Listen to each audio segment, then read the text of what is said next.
Hi everyone, it's me Guni and you guys are watching me on Learning for Life. Well, in this video, we will be doing complete one-shot revision of Class 10th ICSE English Literature Poetry section. Right, so we have 5 poems in our syllabus. Number 1 is we have Haunted Houses. Number 2, we have Glove and the Lions. Then When Great Trees Falls. Then we have the poem Considerable Speck. And at the last, we have the poem Power of Music. Now we will be starting with the poem first of all, that is Haunted Houses, right? So instead of going through each and everything, I'll be giving you summary, theme and stanza wise explanation as well. I'll give you explanation which will be short and crisp for your board examinations, right? So we are going to start with the stanza number 1, obviously. All houses where men have lived and died are haunted houses, though through the open doors the harmless phantoms on their errands glide, with feet that make no sound upon the floors. Right.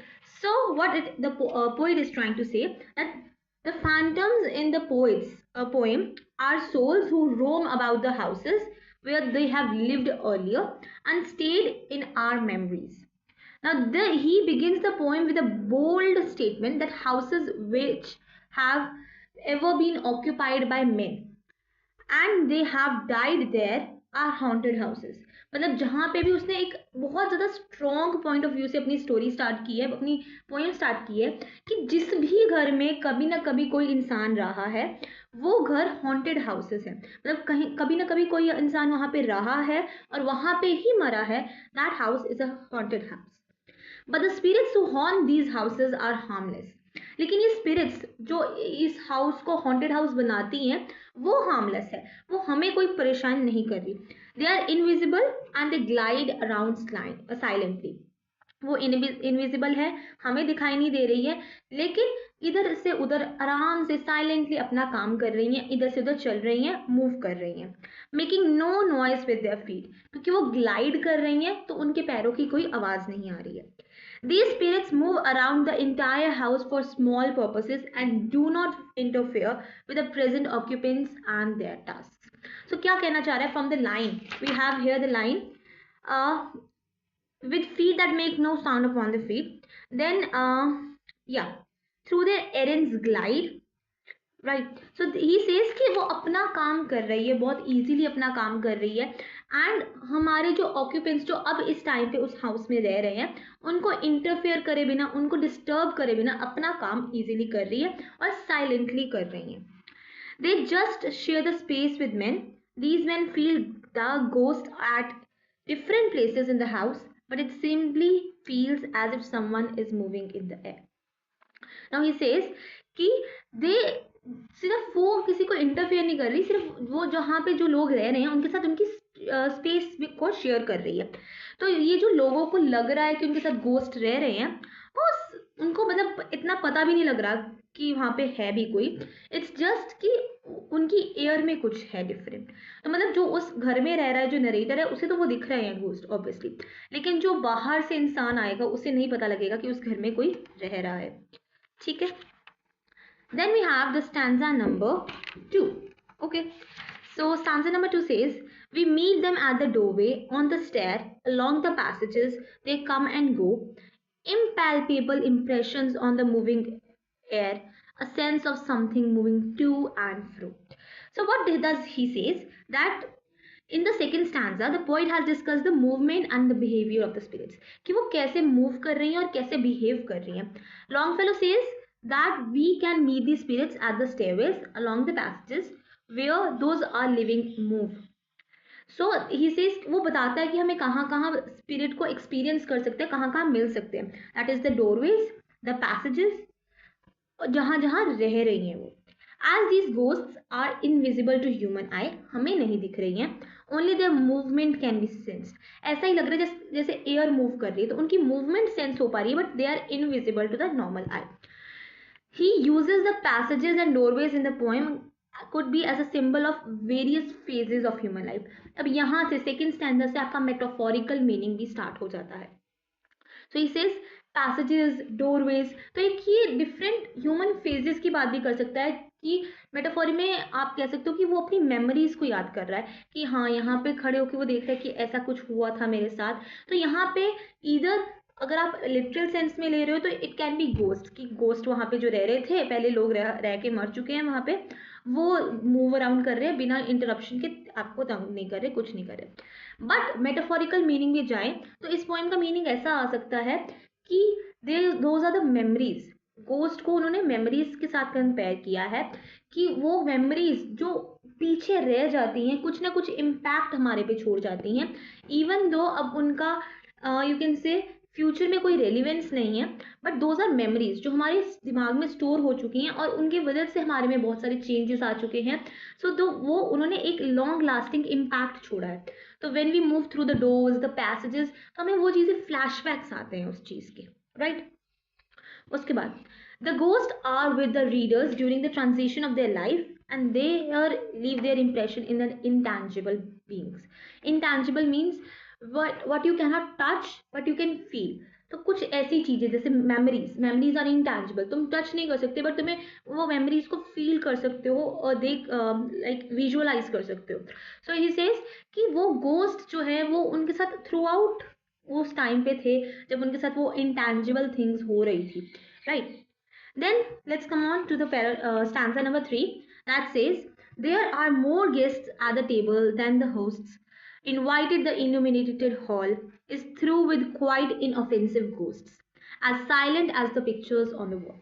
So what does the poet says in the stanza 3 is basically he considered the ghost as uninvited guests.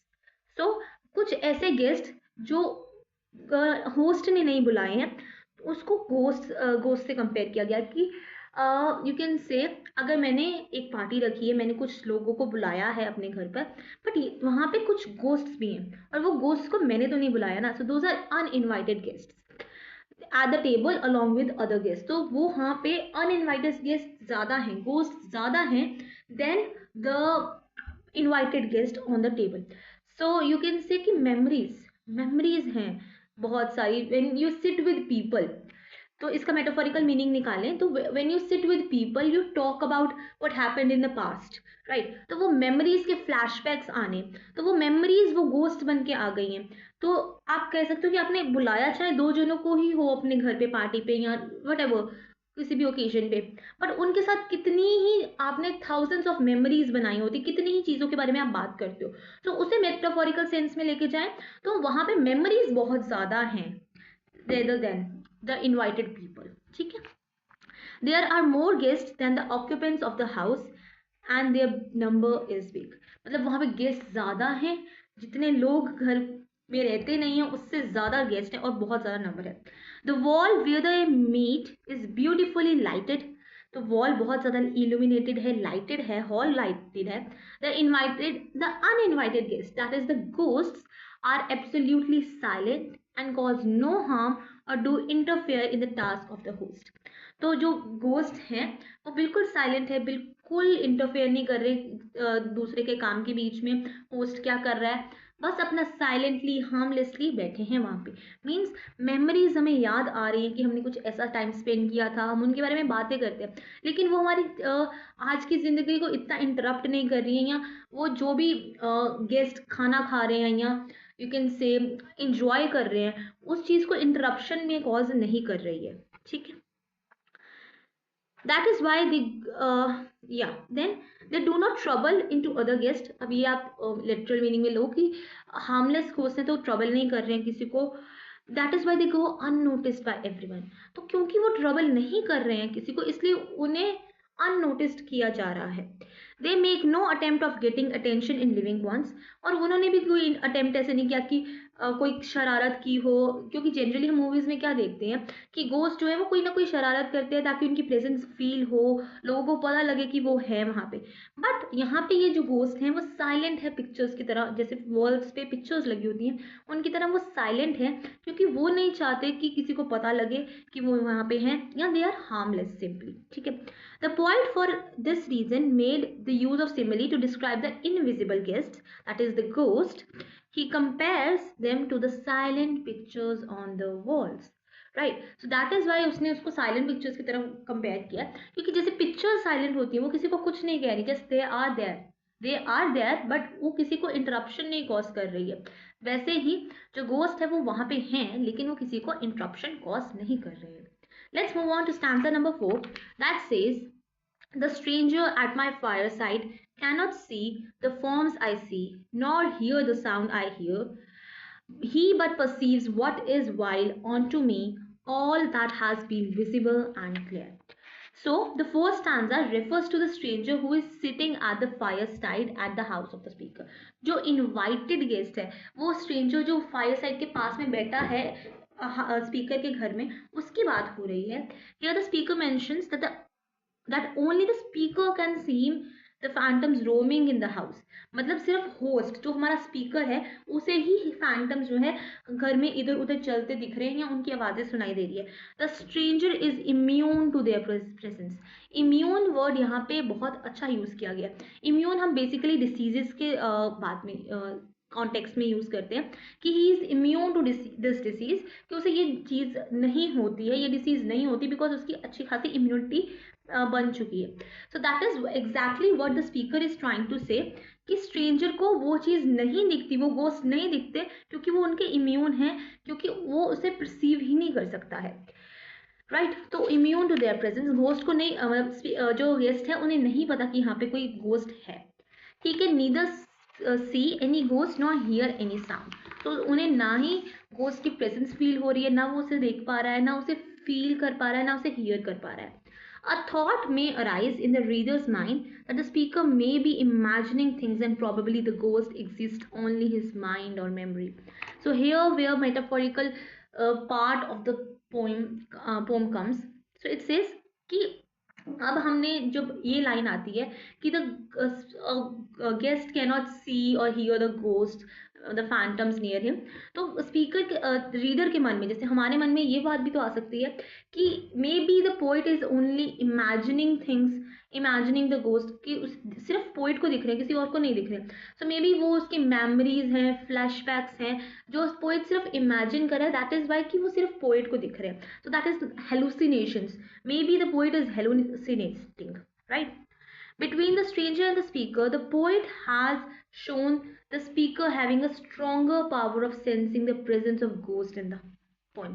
So उसने क्या कहा कि stranger को नहीं दिख रहे हैं जो मैं देख पा रहा हूँ. मतलब the speaker has greater sense of assuming things या interpreting things you can say, और वो एक सेंस करने की किसी चीज़ की प्रेजेंस को, लाइक कोई लोग होते हैं जिनको पीछे से जरा सी भी आवाज़ आए तो दे कैन अंडरस्टैंड या सेंस कर लेते कि हाँ कोई ना कोई तो आवाज़ आई, कुछ ना कुछ तो डिस्टर्बेंस है एटमॉस्फेयर में.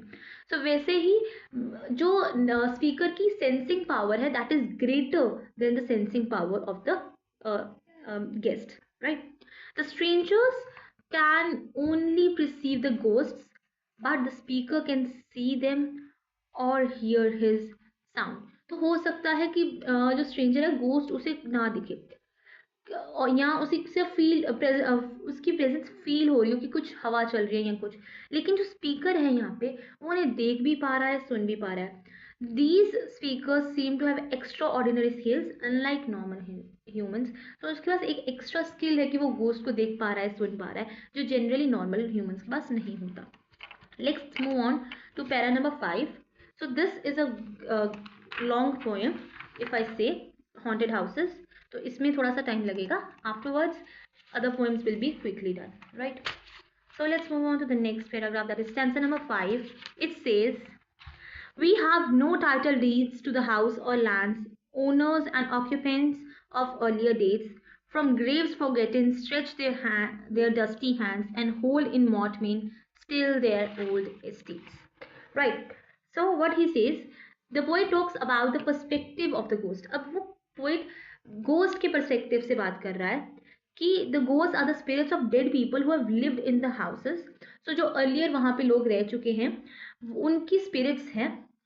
After the death they have been living in the houses yet they own no property claims. So he says कि डेथ के बाद भी वो स्पिरिट्स की तरह उस हाउस में रह रहे हैं, लेकिन उनके पास कोई टाइटल डीड्स, कोई डॉक्यूमेंट्स नहीं है, उनके पास कोई क्लेम नहीं है कि वो प्रॉपर्टी उनकी है. They do not have any written documents proclaiming their ownership to the house. मतलब कि उनके पास कोई पर्टिकुलर प्रूफ नहीं है या डॉक्यूमेंट, रिटर्न में डॉक्यूमेंट नहीं है प्रूफ करने के लिए कि ये घर मेरा है, यहाँ पे मैं रह चुका हूँ पहले। Their houses have now been taken from them by the occupants who are living there. अब वो हाउसेज उनसे किन्होंने छीन लिए हैं? उन्होंने छीन लिए, उन लोगों ने छीन लिए जो वहां पे अब रह रहे हैं। The people seem to have forgotten them, though they may be still holding the property papers in their dusty hands. तो इसे कि इवन दो हो सकता है कि कहीं ना कहीं इधर उधर कोई ना कोई डॉक्यूमेंट पड़ा हो, उनके डस्टी हैंड्स में हो, लेकिन लोग ये चीज भूल चुके हैं अब। But the poets want to state that after death the ghost have no attachment for materialistic objects. तो क्योंकि अगर उनके पास कोई अटैचमेंट होती तो they must have been irritating या कुछ मिस्चीवियस एक्टिविटीज कर रहे होते विद द ऑक्यूपेंट्स की वो ऑक्यूपेंट्स वहां से चले जाएं। अगर उनको मटेरियलिस्टिक वर्ल्ड का इतना शौक होता गोस्ट को, जैसे मूवीज में दिखाया जाता कि ये घर मेरा था तो मेरे घर में आके रह रहे हो, इसलिए वो कुछ ना कुछ ऐसी हरकतें करते हैं कि जो उस घर में अब इंसान रह रहा है वो भाग जाए। That is why haunted houses generally आपको एम्प्टी दिखते हैं। लेकिन यहाँ पे उन्होंने उसने पोइट ने बहुत अच्छी तरीके से दिखाने की कोशिश की है कि जो गोस्ट हैं they are not into materialistic things. उनको कोई फर्क नहीं पड़ता मटेरियलिस्टिक थिंग्स से। They are memories, they are experiences, right. तो क्योंकि वो हार्मलेस है, वो किसी को ट्रबल नहीं करे, किसी चीज़ के साथ इंटरफेयर नहीं कर रहे, so they are not you can say attracted towards, या उनकी कोई अटैचमेंट नहीं है with materialistic things. The ghost do not bear any worldly desires. कोई दुनियावी उनको इच्छाएं नहीं है, वो बस अपनी लाइफ पीसफुली जी रहे हैं। Thus the poet has hinted at man's love for material pleasure during his lifetime. तो उसने एक हिंट दिया है कि कैसे हम पूरी लाइफ टाइम, अपना जितना भी टाइम हम जिंदा हैं, पूरा टाइम मटेरियलिस्टिक चीज़ों के पीछे भागते हैं, पैसों के पीछे भागते हैं, डिजायर्स के पीछे भागते हैं। But once we are dead we have no materialistic needs, attachment, aspires, right? Once he dies, all these things stops mattering to him. अब once उसकी डेथ हो गई है, उसे अब किसी चीज से कोई फर्क नहीं पड़ता। The ghosts are content with the way the things are.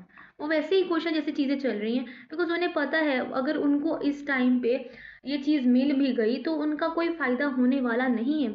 अगर वो ये सोच के कि ये घर मेरा था, मैं लोगों को भगा दूं जो यहाँ से रह रहे हैं, तो they will be all alone in the house. ऐसे वो लोगों को देख के थोड़ा खुश तो हो सकते हैं ghost, otherwise they will be all alone, right. तो उनको मटेरियलिस्टिक चीज़ों से प्यार नहीं है, क्योंकि अब उन्हें वो चीज़ें मैटर ही नहीं करती है। वो जब किसी चीज़ को टच ही नहीं कर सकते, किसी चीज़ के साथ कुछ कर ही नहीं सकते, तो why will they be affected by that, right. Then come to para number 6, stanza number 6 we have over here. Okay. The spirit world around this world of sense floats like an atmosphere, and everywhere wafts through these early mist and vapors dense, a vital breath of more ethereal air. So what he says in this stanza, this is a thoda metaphorical stanza starts हो रही है। In this stanza, he joins the connection between the physical world of humans with the spiritual world of phantoms. He says that the spirit floats around the human's world like an atmosphere. जैसे मैंने पहले first stanza में भी हमने बात की, they waft around us in the air without letting us know their presence, right? So उसने कहा है कि जो हमारा ह्यूमन वर्ल्ड है उसके अराउंड जो स्पिरिचुअल वर्ल्ड है वो एटमॉस्फेयर की तरह wrapped around him. Both the worlds, as per the poet, are tied together and they coexist. दोनों एक दूसरे के साथ ही चलते हैं। दोनों जैसे we cannot live without air, atmosphere के बिना हमारा वर्ल्ड में we cannot live, तो वो जो ह्यूमन वर्ल्ड है एंड जो स्पिरिचुअल वर्ल्ड है वो दोनों एक दूसरे के साथ ही चल रहे हैं। The way the air engulfs the earth, similarly the dead world engulfs the living world. Right. तो उसने कैसे कहा, व्हेन वी स्टडी ज्योग्राफी, हम जब अर्थ की लेयर्स ऑफ एटमॉस्फेयर की डायग्राम देखते हैं, what we see earth centre में and there are layers of atmosphere around it, right. तो उसने कहा जैसे एटमॉस्फेयर ने हमारी अर्थ को इनगल्फ किया हुआ है, वैसे डेड वर्ल्ड ने हमारी लिविंग वर्ल्ड को इनगल्फ किया हुआ है। The mist and vapors covers this earth, and it is through these spirits that enter into the human world dimension. तो वो सारी हमारी सराउंडिंग्स की चीज़ें, मिस्ट, हमें जो थोड़ी थोड़ी ठंडक फील होती है, तो ये सब क्या है, ये हमारा ये जो घोस्ट वर्ल्ड है वो सारा पार्ट उसका है. The extremely delicate and light layer of air forms a passage for the spirits into the human world. अब ये जो एयर है वो एक तरह का पैसेज, एक तरह का ब्रिज काम कर रही है between the human world and the phantom world. Right? Now let's move on to the para number 7, the stanza number 7, which says that our little lives are kept in equipoise by opposite attractions and desires, the struggle of the instinct that enjoys and the more noble instinct that aspires. So he says, now the poet focus जो है poet का वो shift हो रहा है towards the living human world. अब वो human world के बारे में बात करने वाला है. So he says that the life is short and during this little life they try to balance their life by fighting a battle against the desire and temptation. मतलब वो पोइट बता रहा है कि हमारी जो लाइफ है ना वो बहुत छोटी सी है, और इस छोटी सी ही, इतनी छोटी सी लाइफ में हम एक फाइट में हैं to find the balance between desires, temptations and needs, you can say. So desires or temptations and the ones that keep attracting the human lives towards them. So एक है desire, temptations कि desire is something what we want to do. Temptation is कुछ ऐसी attractions जो हमारा ध्यान वहां से खींच लेती हैं, you can say. There is a constant strife of instincts when men try to rise higher in their lives or try to achieve greatness. तो यहाँ पे कुछ इंस्टिंक्ट्स की बात हो रही है कि हमें कुछ ना कुछ हिंट्स मिलते रहते हैं जब भी हम कुछ बड़ा करने की कोशिश करते हैं या अपने गोल्स की तरफ जाने की कोशिश करते हैं, right. Then on contrary the ghost face no such desires. अब ह्यूमंस में इतनी सारी डिजायर्स है कि हाँ मुझे ये भी मिल जाए, ये भी कर लूँ, लेकिन गोस्ट्स में ऐसी कोई डिजायर नहीं है. They have no reason of interest और नेसेसिटी फॉर स्ट्रगल्स. हम ह्यूमंस स्ट्रगल करते हैं अपने ड्रीम्स को अचीव करने के लिए, लेकिन जो गोस्ट हैं उनके पास कोई ऐसी नेसेसिटी नहीं है कि उनको कोई ज़रूरत नहीं है स्ट्रगल करने की, क्योंकि now they are dead, right. Thus they live in peace. इसलिए जो गोस्ट हैं वो शांति से रह रहे हैं, because we are stressed because of the desires, aspirations, temptations कि ये भी करना है, ये भी करना है, ऐसे भी काम करना है, तो उसको चीज़ को अचीव करने के लिए we are living in stress. लेकिन गोट्स क्योंकि उनको ऐसी चीज़ें करने की ज़रूरत नहीं है, उन्हें कुछ भी अचीव करने की ज़रूरत नहीं है, they have done whatever they have done, so इसलिए वो एक पीसफुल लाइफ को जी रहे हैं, right. Let's move on to stanza number 8. Okay, so we have the stanza number 8. These perturbations in this perpetual jar of earthly wants and aspirations high come from the influence of unseen star and undiscovered planet in the sky. So what he says, he wo but the poet is actually telling the influence of celestial bodies on human nature. हम कहते हैं ना कि इसमें राहु का दोष है, इसमें पित्त का दोष है, तो when we talk about astrology तो वो सेलेस्टियल बॉडीज की बात ही कर रहा है. तो वो कह रहा है कि कैसे ये सेलेस्टियल बॉडीज की पोजीशन सब कुछ हमारी ह्यूमन लाइफ पे कैसे इतना इम्पैक्ट डाल रही है नेचर पे. Humans are full of desires and aspirations and wants. Humans को बहुत सारी डिजायर्स हैं, मुझे ये भी चाहिए, मुझे ये भी करना है, मुझे वो भी करना है, बहुत सारी वांट्स हैं. They are greedy and this jar of greed which actually causes disturbance of life in their life. तो ये जो लाइफ में स्ट्रेस है, डिस्टर्बेंस है, अनहैप्पीनेस है, ये सारी इस ग्रीड की वजह से आ रही है. ये जो जार है फुल ऑफ ग्रीड्स इसकी वजह से आ रही है. Never gets to be filled. और क्योंकि ये ग्रीड का जार है ये कभी भरता ही नहीं है, right. They keep seeking for more. अब क्योंकि ग्रीड है तो और चाहिए की डिमांड आप में रहेगी.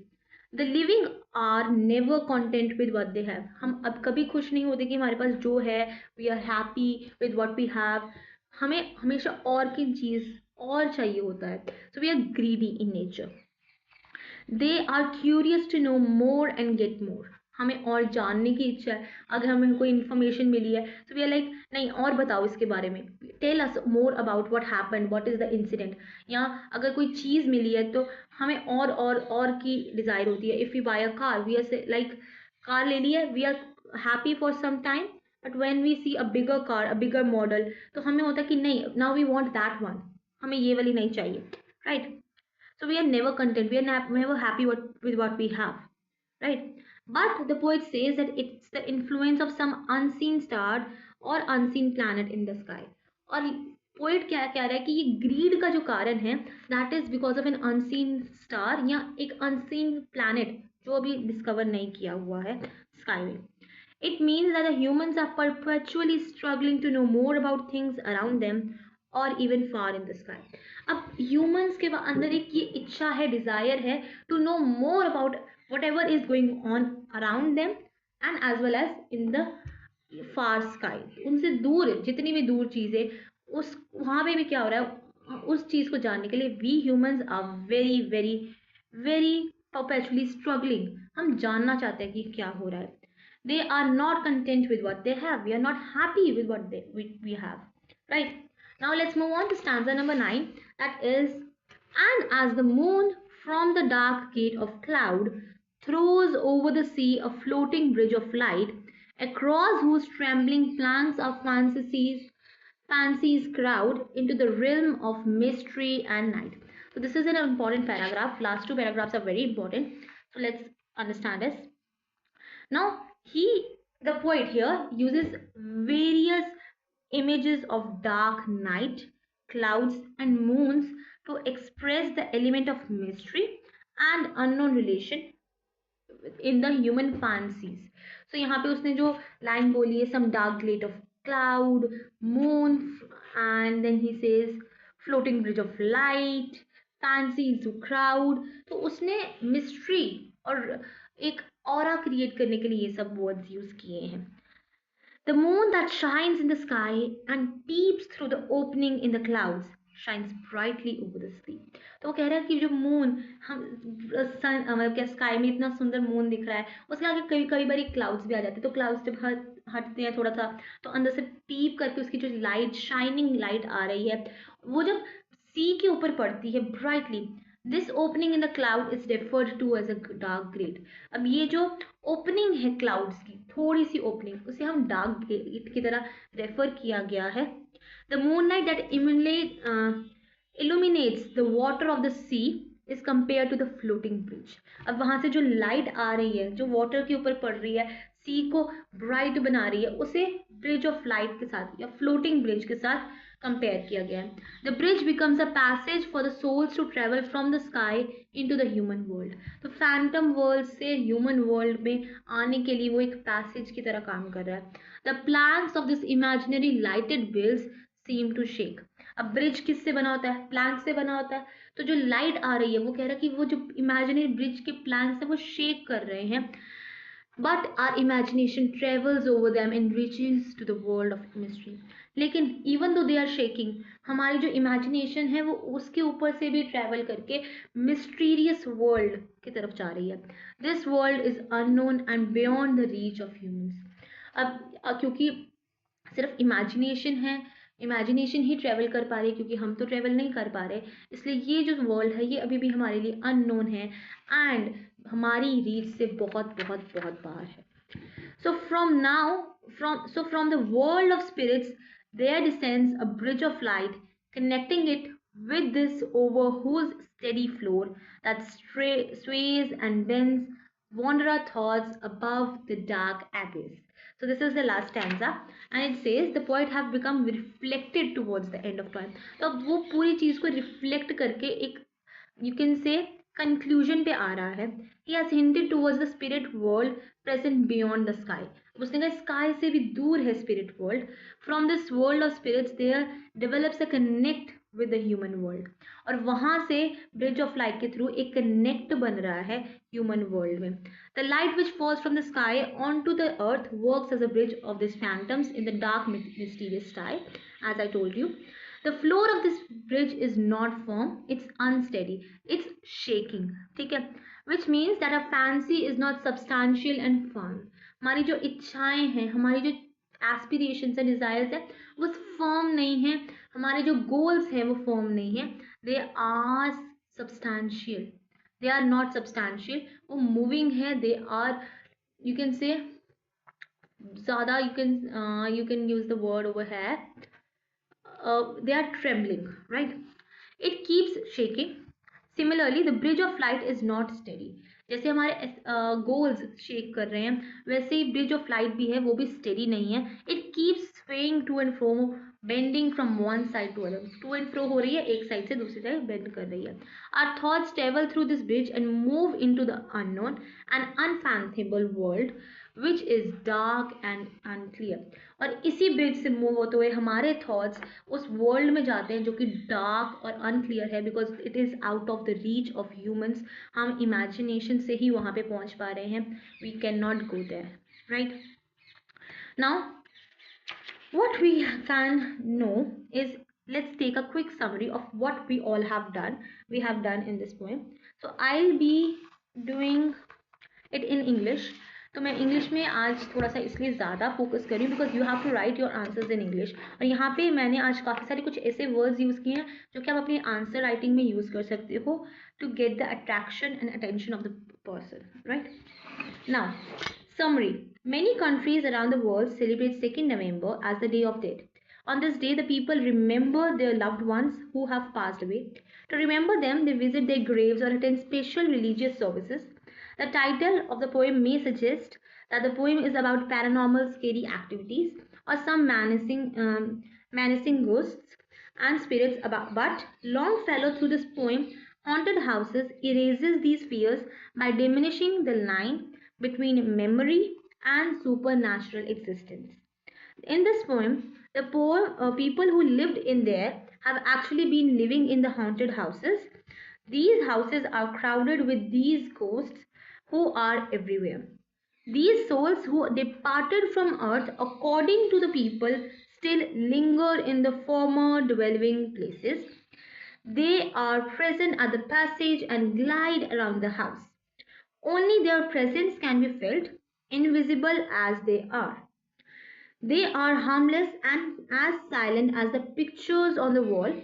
They do not only disturb anyone, they make no noise, and the narrator is happy to welcome them at the table along with other guests. Only the narrator is aware of their presence. Only he can perceive or feel them around. The people sitting around the fireside cannot see these spirits. Only the narrator can.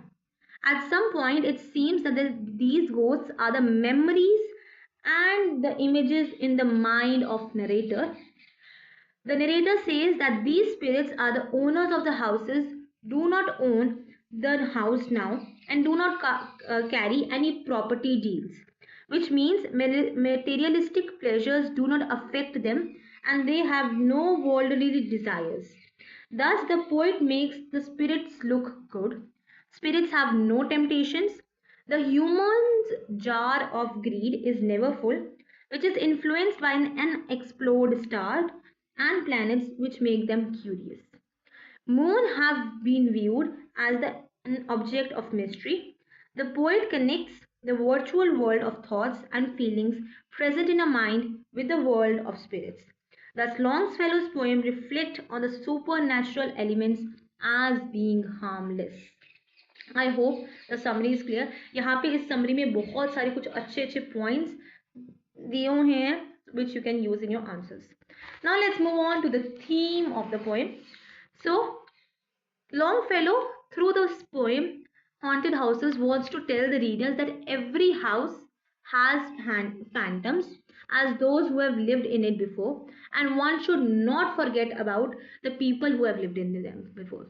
The poet delves into the nature of memory and the passage of time.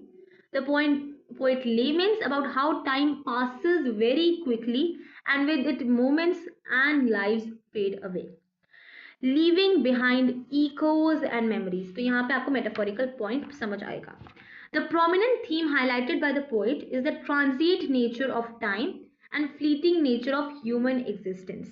He reflects upon how once vibrant and cheerful places ultimately fall to abandonment and decay. The poet also contemplates on the significance of memories and the bond one shares with the places of one's past.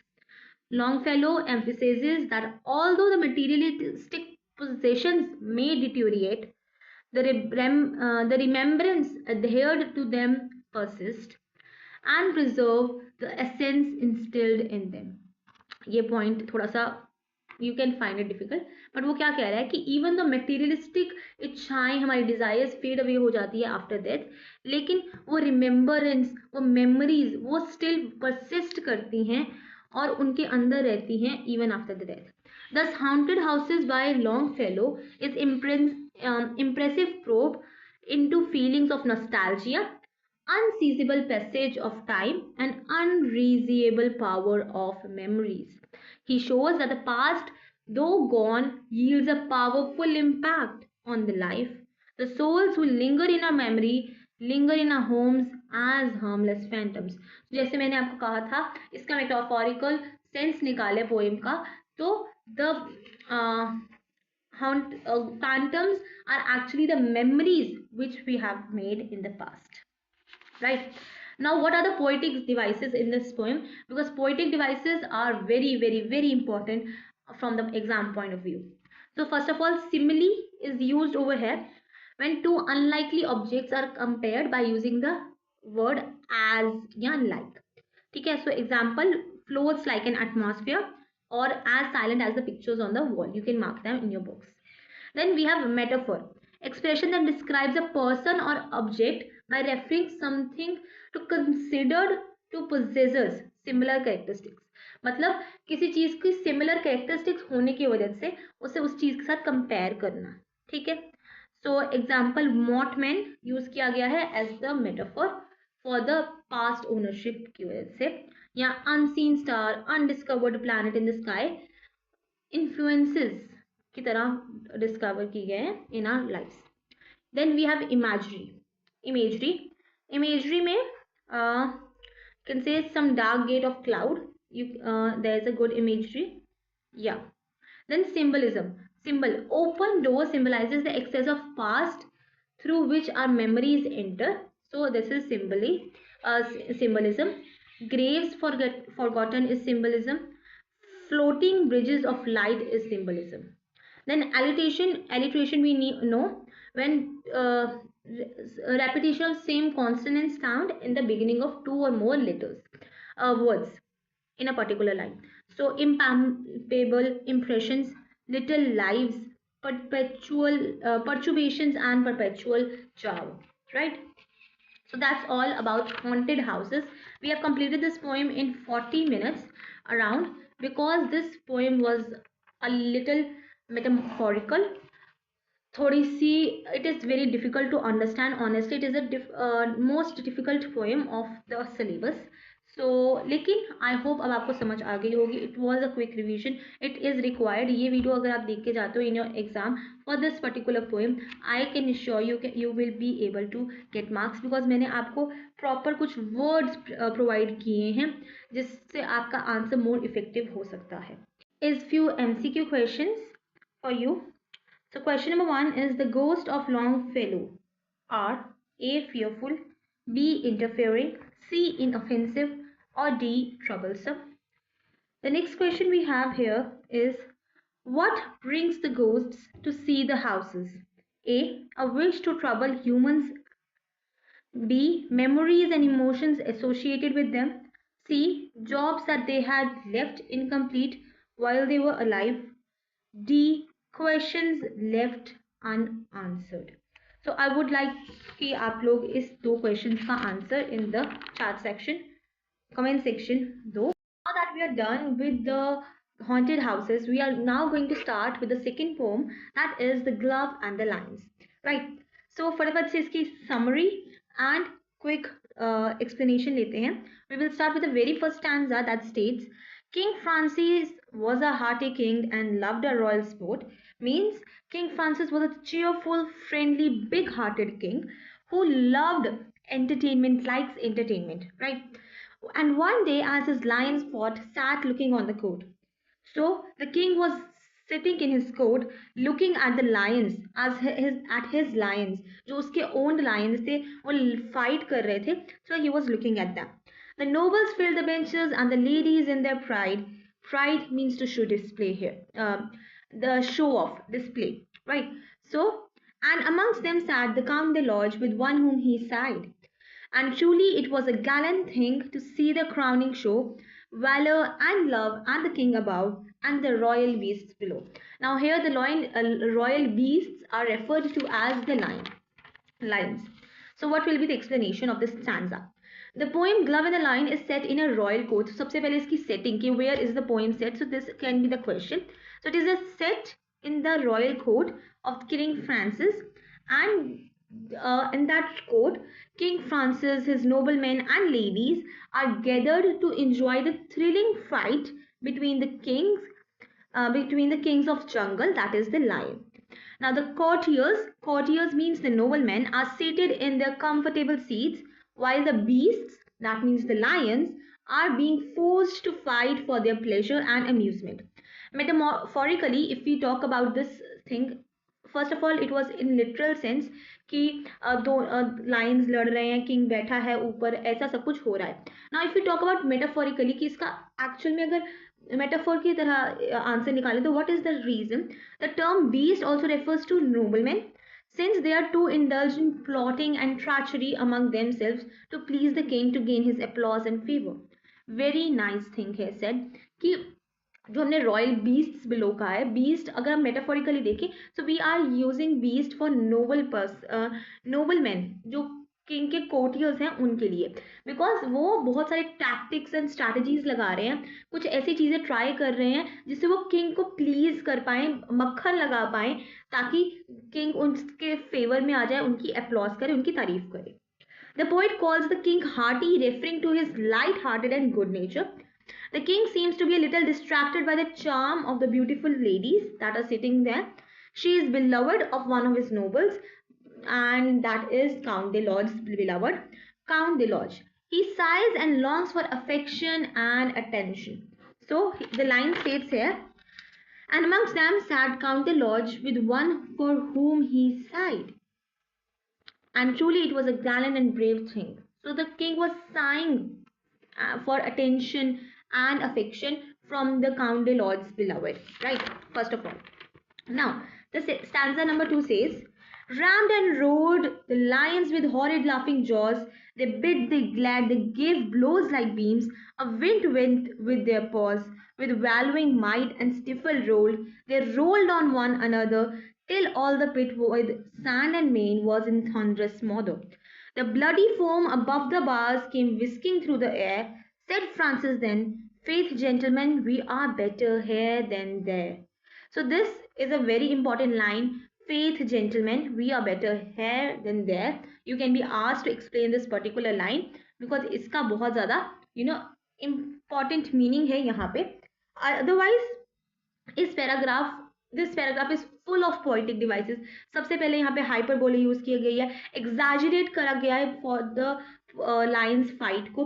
उसके बाद यहाँ पे we have seen alliteration, visual imagery, auditory imageries.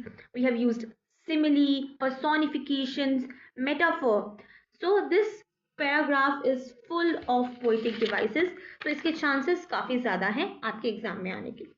The second stanza states that the reader into the arena where the ferocious lions roared, making deadly attacks on each other. The poet has used several poetic devices to present a lively picture of the show. Visual images like blows like beams, wind went with their paws, bloody foams. So visual imagery, you have 3 examples. Then auditory presentations like stifled roll, thunderous smother, paint a realistic picture of event, and reader is able to feel the tension in the pit during the gallant show put up. Now the lions are attacking one another fiercely. The smoke was blowing due to the rolling and rampling. So this is imagery, all visual imagery. They roll on the ground and storm at each other with full aggression. Blood spread everywhere.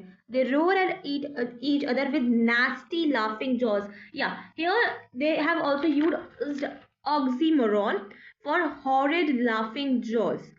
ठीक है, oxymoron and personification. First of all, you they are given, the lions are given human, you can say human qualities, that they are laughing, right? And otherwise laughing and horrid, so dono opposite words are that are coming together, so that is an oxymoron, right? The king delightfully remarks that they were, so very important, what the line I said important. The king delightfully remarks that they were lucky to be seated at a distance. It is better to be seated outside the arena than be in the pit with the lions. It is an extremely dangerous and scary situation. So this is the explanation of the line you will be giving, and इस line के आने के chances बहुत ज़्यादा है. Now let's move on to the stanza number 3. They lodged the love overheard the king, a beauteous, liveliest dame, with smiling lips and sharp bright eyes, which always seemed the same. She thought, the Count, my lover, is brave as brave can be. He surely would do wondrous things to show his love for me. King, ladies, lovers, all look on, the occasion is divine. I'll drop my glove to prove his love. Great glory will be mine. So why I said the last stanza was important. The last stanza की जो line थी, "Fey gentlemen, we are better here than there."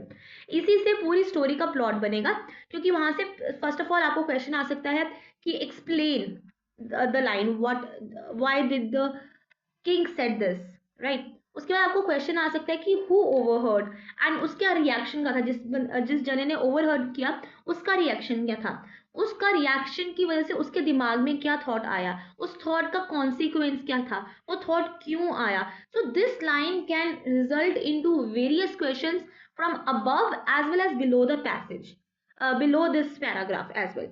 तो इससे पहले वाले paragraph का भी question आ सकता है from this line, that what made the king say these lines.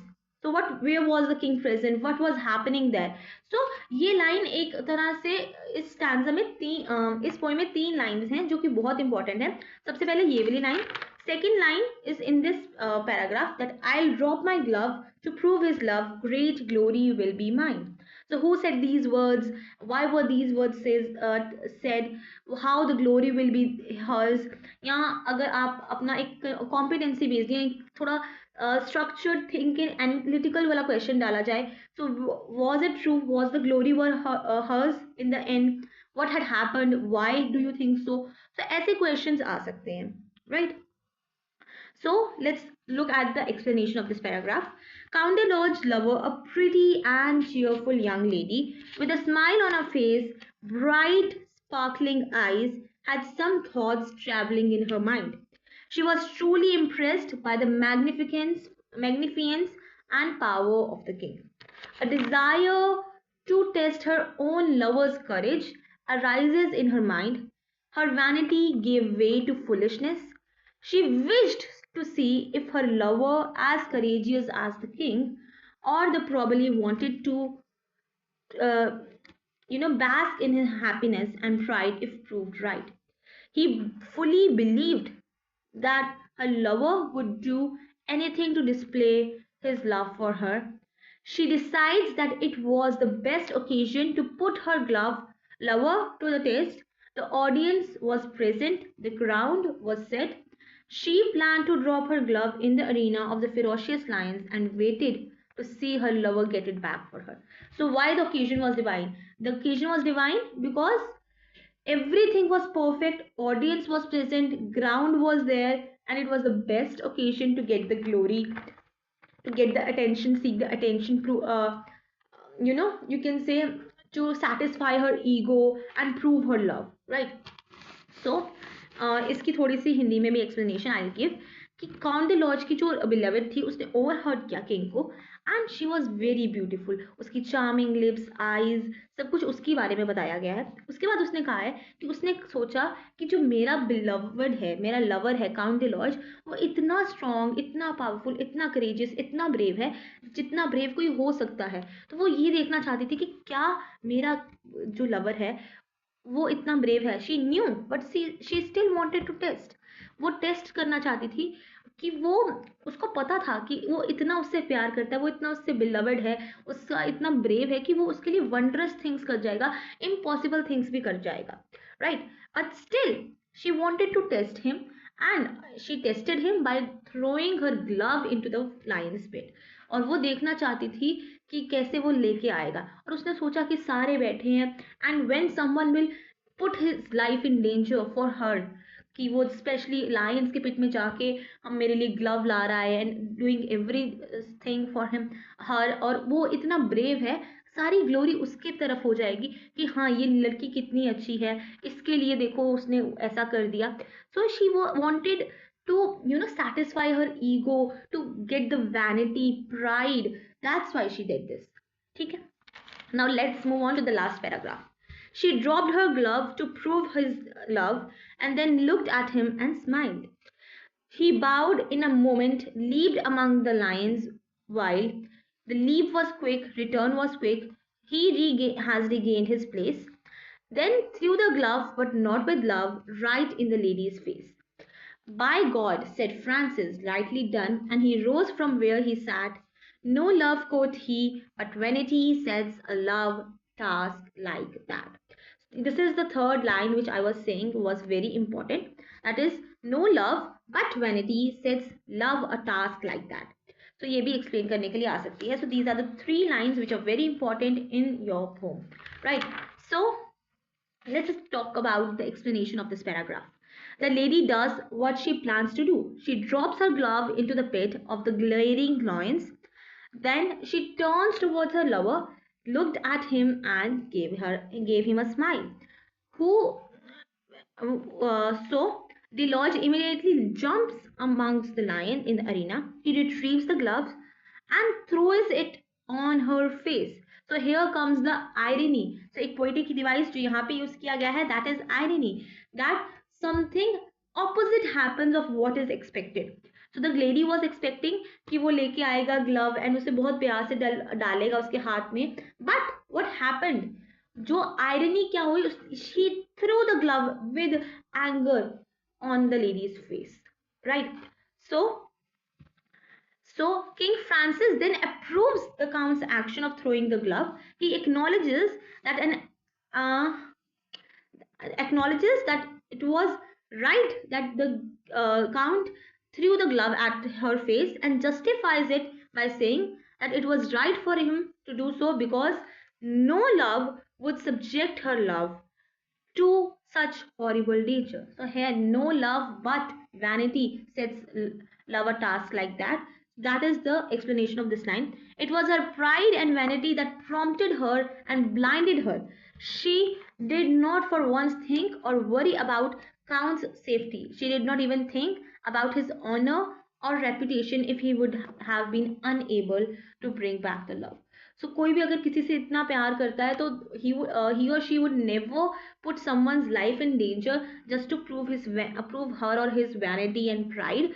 तो उसने एक बार भी नहीं सोचा कि बाय चांस अगर काउंट द लॉज नहीं ला पाया ग्लव तो क्या होगा, won't he be humiliated? By chance he is not quick enough to get back to his place, तो शायद क्या कहते हैं काउंट द लॉर्ड की लाइफ भी डेंजर में आ सकती है. So there are several reasons that happened here, right.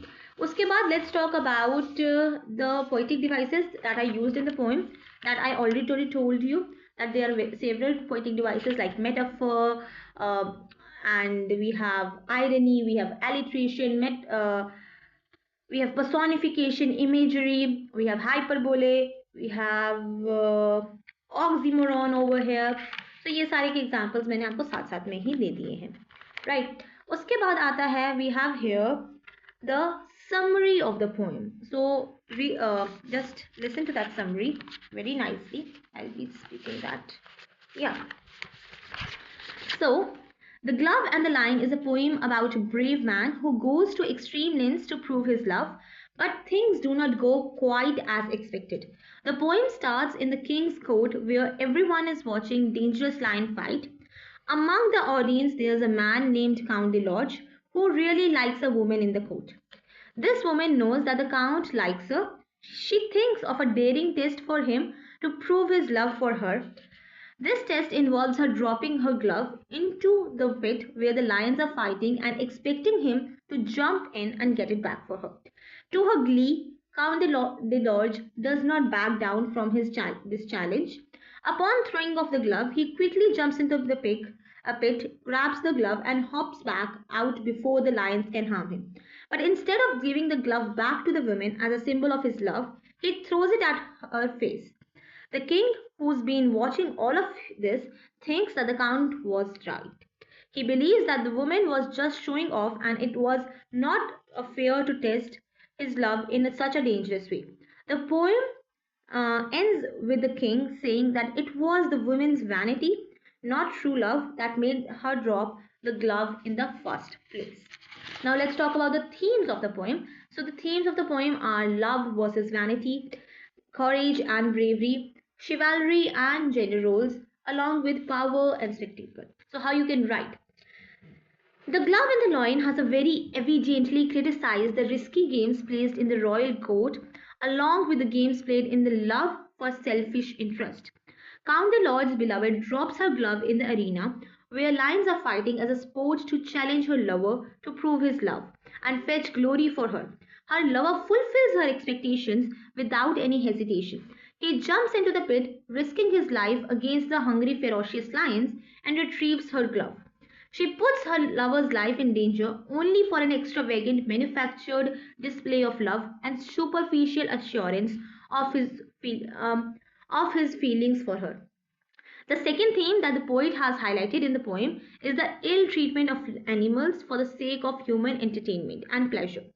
A lion who is king of the jungle becomes a puppet in the hands of humans and is made to fight against another lion.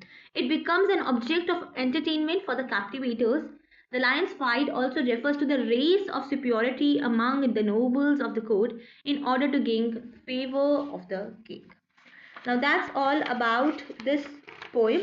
And now, as you know, as I did with the last poem as well, I'll be giving you two questions to answer in the comment section. Right. So the question number one will be, yeah. The second stanza describes what? A. The wrath of fierce lions fighting with each other. B. The arrangement of royal court. C. A lover discarding his love for the lady.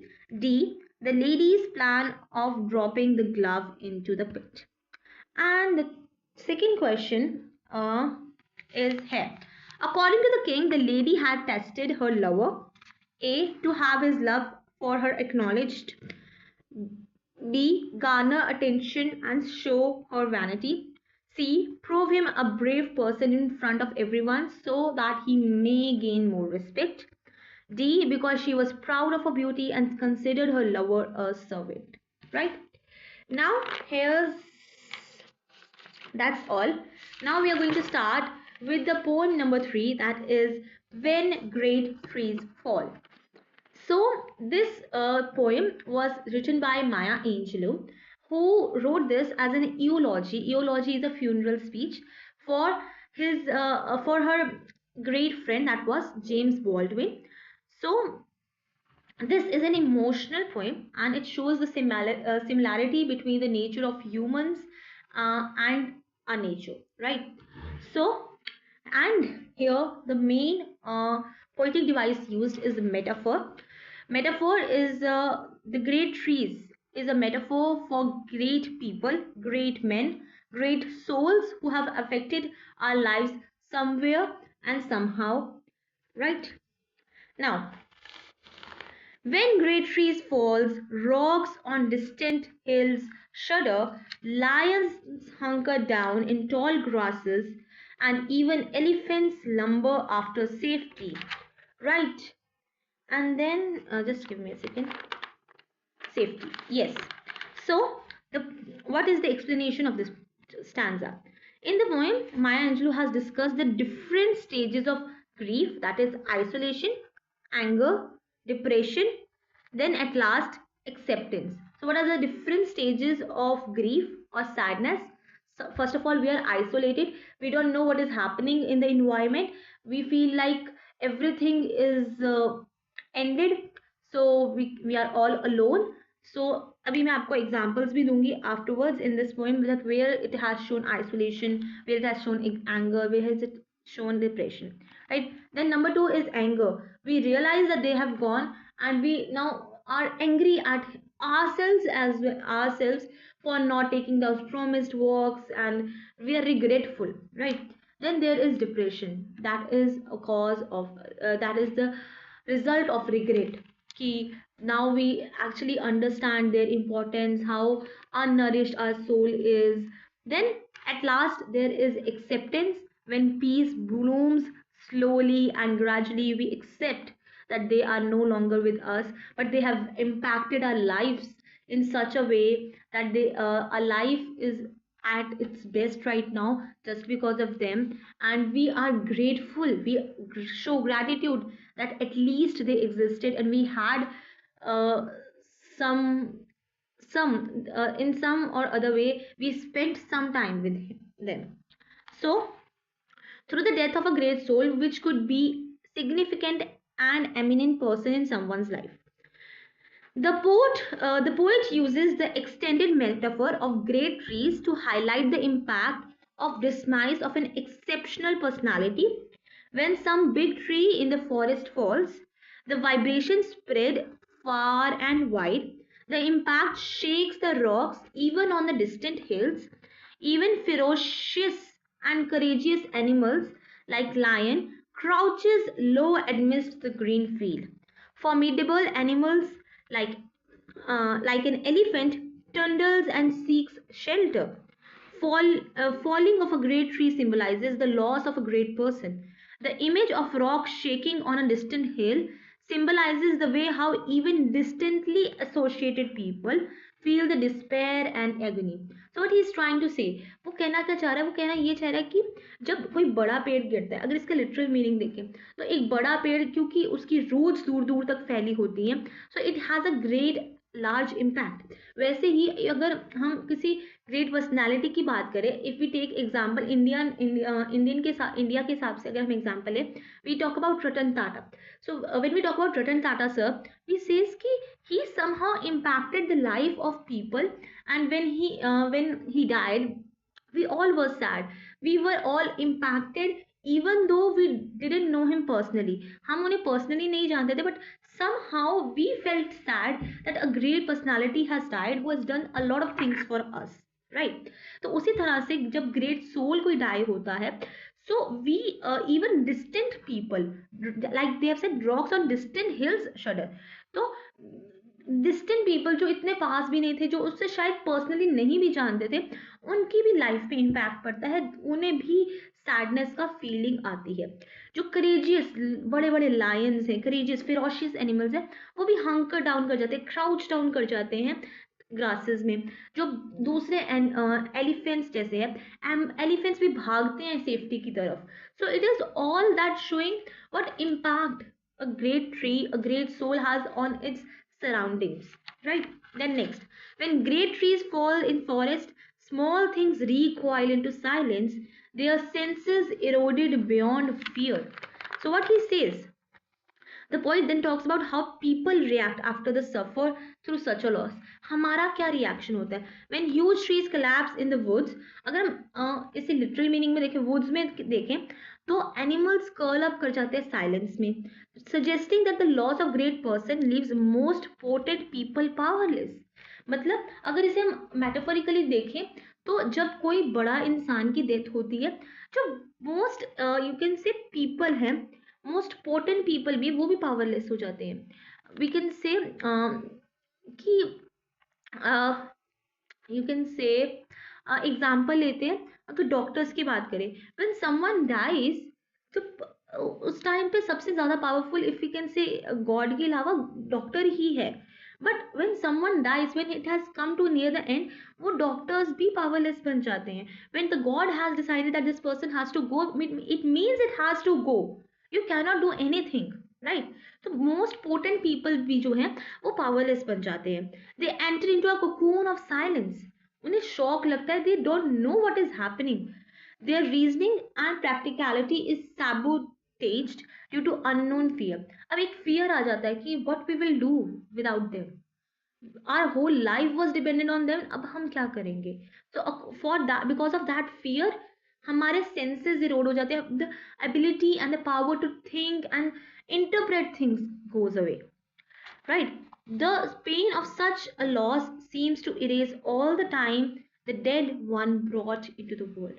so एक time के लिए we are like, जिसे हम हिंदी में कहते हैं ना, सुन पड़ जाते हैं, we are like, our senses are eroded, we are not able to feel anything, we don't know। हम इतना ज़्यादा शॉक लगता है कि जो हमने टाइम उनके साथ स्पेंड भी किया होता है ना, वो एक एक सेकंड के लिए हमारे सेंसेस से, हमारे दिमाग से निकल जाता है, right? Next, when great souls die, the air around us becomes light, rare, sterile, we breathe briefly, our eyes briefly see with a heartful clarity, right? So yeah, our memories suddenly sharpened, examines, gnaws on kind words, unsaid, promised, walks never taken. So he says, when bereavement leads to isolation. So I said first stage of grief was isolation. और इस paragraph में isolation को बहुत अच्छी तरीके से explain किया गया है। The survivor feels separated from the rest of the world. Now the poet talk directly about the death and the consequence of losing someone important. पहले वो metaphorically बात कर रहा था as a great trees fall. अब वो directly जो माया Angelo है वो बात करी कि जब कोई बड़ा इंसान, बड़ा soul die करता है तो क्या होता है. The poet describes how the air around these who experience the loss become filmy, light, rare, sterile. It becomes difficult to breathe. The loss leads to a feeling of suffocation, that of vitality and creativity experienced in the absence of these souls.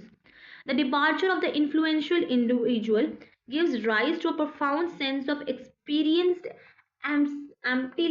emptiness and desolation or isolation.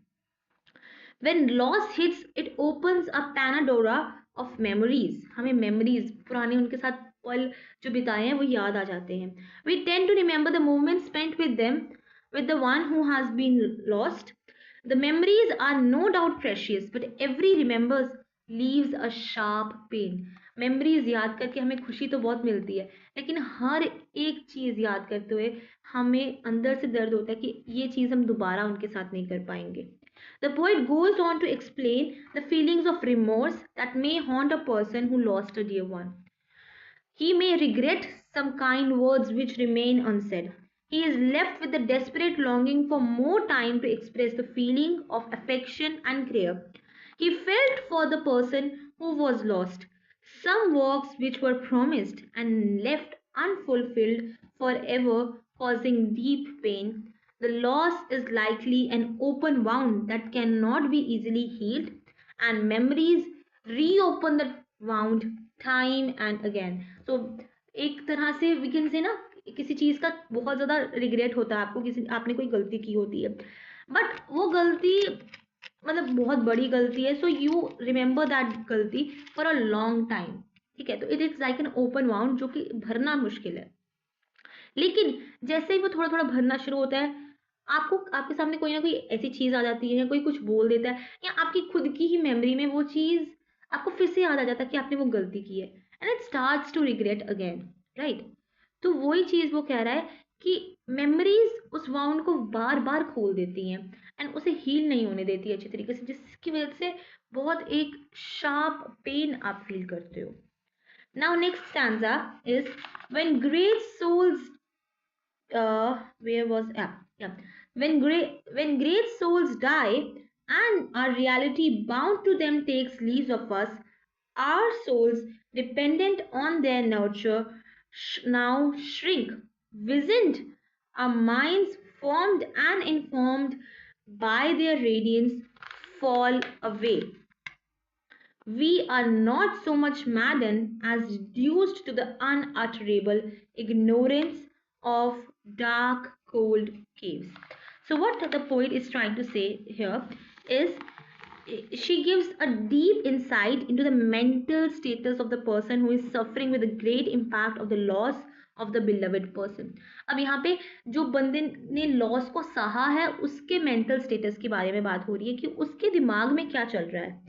The loss terribly affects the person as we are strongly connected to the one lost. तो वो अब क्योंकि हमारा उससे काफ़ी अच्छा connection था, so we are connected to that person who is lost. तो इसकी वजह से हमारे जो memory है, it literally the loss literally affects us very terribly, right? Those who are left behind retreat into solitary spaces, challenged by our grief. Our depression starts questioning our existence. The poet explains that our souls, which one completely dependent on the person lost, now seem to shrink, making us feel smaller. क्योंकि हमारी जो सारी चीज़ें थी ना वो उसी उसी बंदे पर डिपेंडेंट थी कुछ टाइम के लिए, तो यही लगता है. सो व्हेन यू फील है कि हर चीज़ उसी पे डिपेंडेंट थी, अब वो नहीं है, अब मैं ये कैसे करूँगा, अब मैं वो दूसरा काम कैसे करूँगा. So it feels like that. And इसलिए वी से कि हमारा जो सोल है वो श्रिंक करने लग जाता है. It feels vigilant. हम अपने आप को इतना छोटा समझने लग जाते हैं. A mind once impressed by knowledge and company of the departed seems to feel dull, and their memories added into oblivion. The speaker reveals that in the face of loss, people might feel frustrated and devastated. Death leaves the people in an inexpressible ignorance and loneliness. तो यहाँ पे we discussed about isolation, we discussed about depression, anger, regret, right? And now we will be talking about acceptance, right? So in the last stanza, and when great souls die after a period, peace blooms. Slowly and always irregularly, spaces filled with a kind of soothing electric vibrations. Our senses restored, never to be the same, whisper to us, they existed, we can be and be better for they existed. So जैसे last poem में मैंने 3 lines बताई थी जो कि important थी, इस poem की 3 लाइन्स जो इम्पोर्टेंट हैं that is they existed, we can be and be better for they existed. क्योंकि इसमें रेपिटेशन भी है, तो this is an important line, right? So, what is the meaning of this explanation of the stanza? Maya Angelou in this poem not only very effectively identifies the feeling of deep loss and anguish, but also offers hope for healing from that great loss. New growth springs up in the forest, though not exactly similar to what it was before, but beautiful and bustling with life. अगर हम forest की बात करें, after a tree falls down, थोड़े time बाद spring के season में फिर नए पौधे आते हैं, फिर न्यू लीव्स खिलते हैं, सब कुछ पहले जैसा होना लग जाता है. लाइक हर ग्रीनरी आपको फिर दिखने लग जाती है अगर कोई बड़ा ट्री वहां से हटा होगा. लेकिन वो पहले जैसा तो नहीं रहता ऑब्वियसली, बट धीरे धीरे टाइम के साथ it will cover down. So without the nurture and nourishment provided by the older plants, the new vegetation could never have sprung up. Love, in the form of memories and lasting impact of the departed souls, liberates us into life. Time has allowed this healing to occur in the aftermath of death. The feelings in between, the soothing and pacifying feeling in between the healing was filled with soothing electric vibrations. The pain, agony still buzzed around, but the process continued, soothing and pacifying the ones left behind. Somewhere the presence of lost one is always felt. This whisper which confirms that they existed gives comfort and strength to move on. Right, so important line. Life finds a new meaning and purpose. So what the whisper they existed meant? It meant that it is there to give you comfort and give you strength to move on, and to show that life is now going to be different, and life now has to find a new meaning and purpose. Towards the end of the poem, the poet highlights the message of hope and renewal. She suggests that after the death of the loved one, we have a chance to become more powerful and strong, drawing inspiration from the fact that they existed and provided you with space to grow around them. They nourished you with their love and guidance. Despite the suffering, the poet draws an optimistic imagery through the phrase peace blooms, bittersweet experience, which lays stress on the inevitable cycle and continuation of life that one who has come to life has have to go one day. We need to drive the meaning of knowledge and awareness that great people once existed and have touched our souls very deeply. Now, if we talk about the poetic devices used in the poem, just give me a second. Yes, so the poetic devices that are used in this poem are metaphor, that was great trees for the great souls. Then alliteration is used various times in this poem. Where we have used alliteration, I can give you examples. Fall, forest, silent senses, breathe briefly, suddenly sharpened, much maddened, cold caves, period piece, B and B. Right? Now, the third important, this is an important, you can say, poetic device used, that is enjambment. Now, what is enjambment? Enjambment occurs when a line is cut off before its natural stopping point, right? And it forces a reader down to the next line and the next quickly. So एक line खत्म होने, जहाँ पे उसको खत्म होना चाहिए था वहाँ पे खत्म होने से पहले ही उसे खत्म किया जाता है ताकि रीडर नीचे वाली लाइन को जाके रीड करे. So example, we can say when great trees fall is used thrice in the poem, and in the is used 3 times from the title to the second stanza only. Second stanza तक इसे 3 बार use कर दिया गया ताकि आपको continuation रहे in the reading.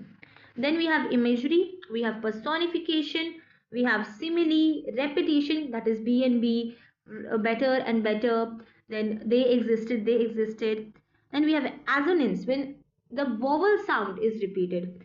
We have consonance, when consonant sound is repeated, right? Now let's talk about the theme of the poem.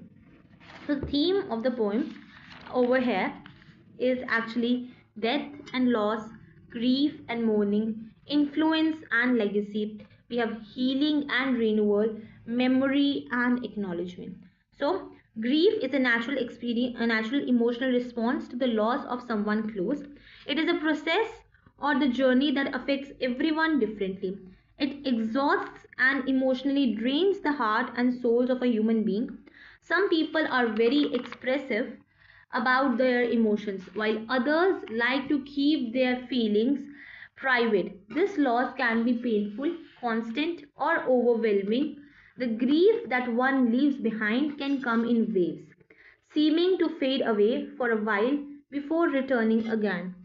Over the time, these feelings subside. A person who loses a loved one may always carry sadness in their hearts and miss the person who has died, but he is gradually able to find his way and in purpose in the life and hope for the healing. The poem When Great Trees Fall by Maya Angelou also gives a new meaning to the big loss.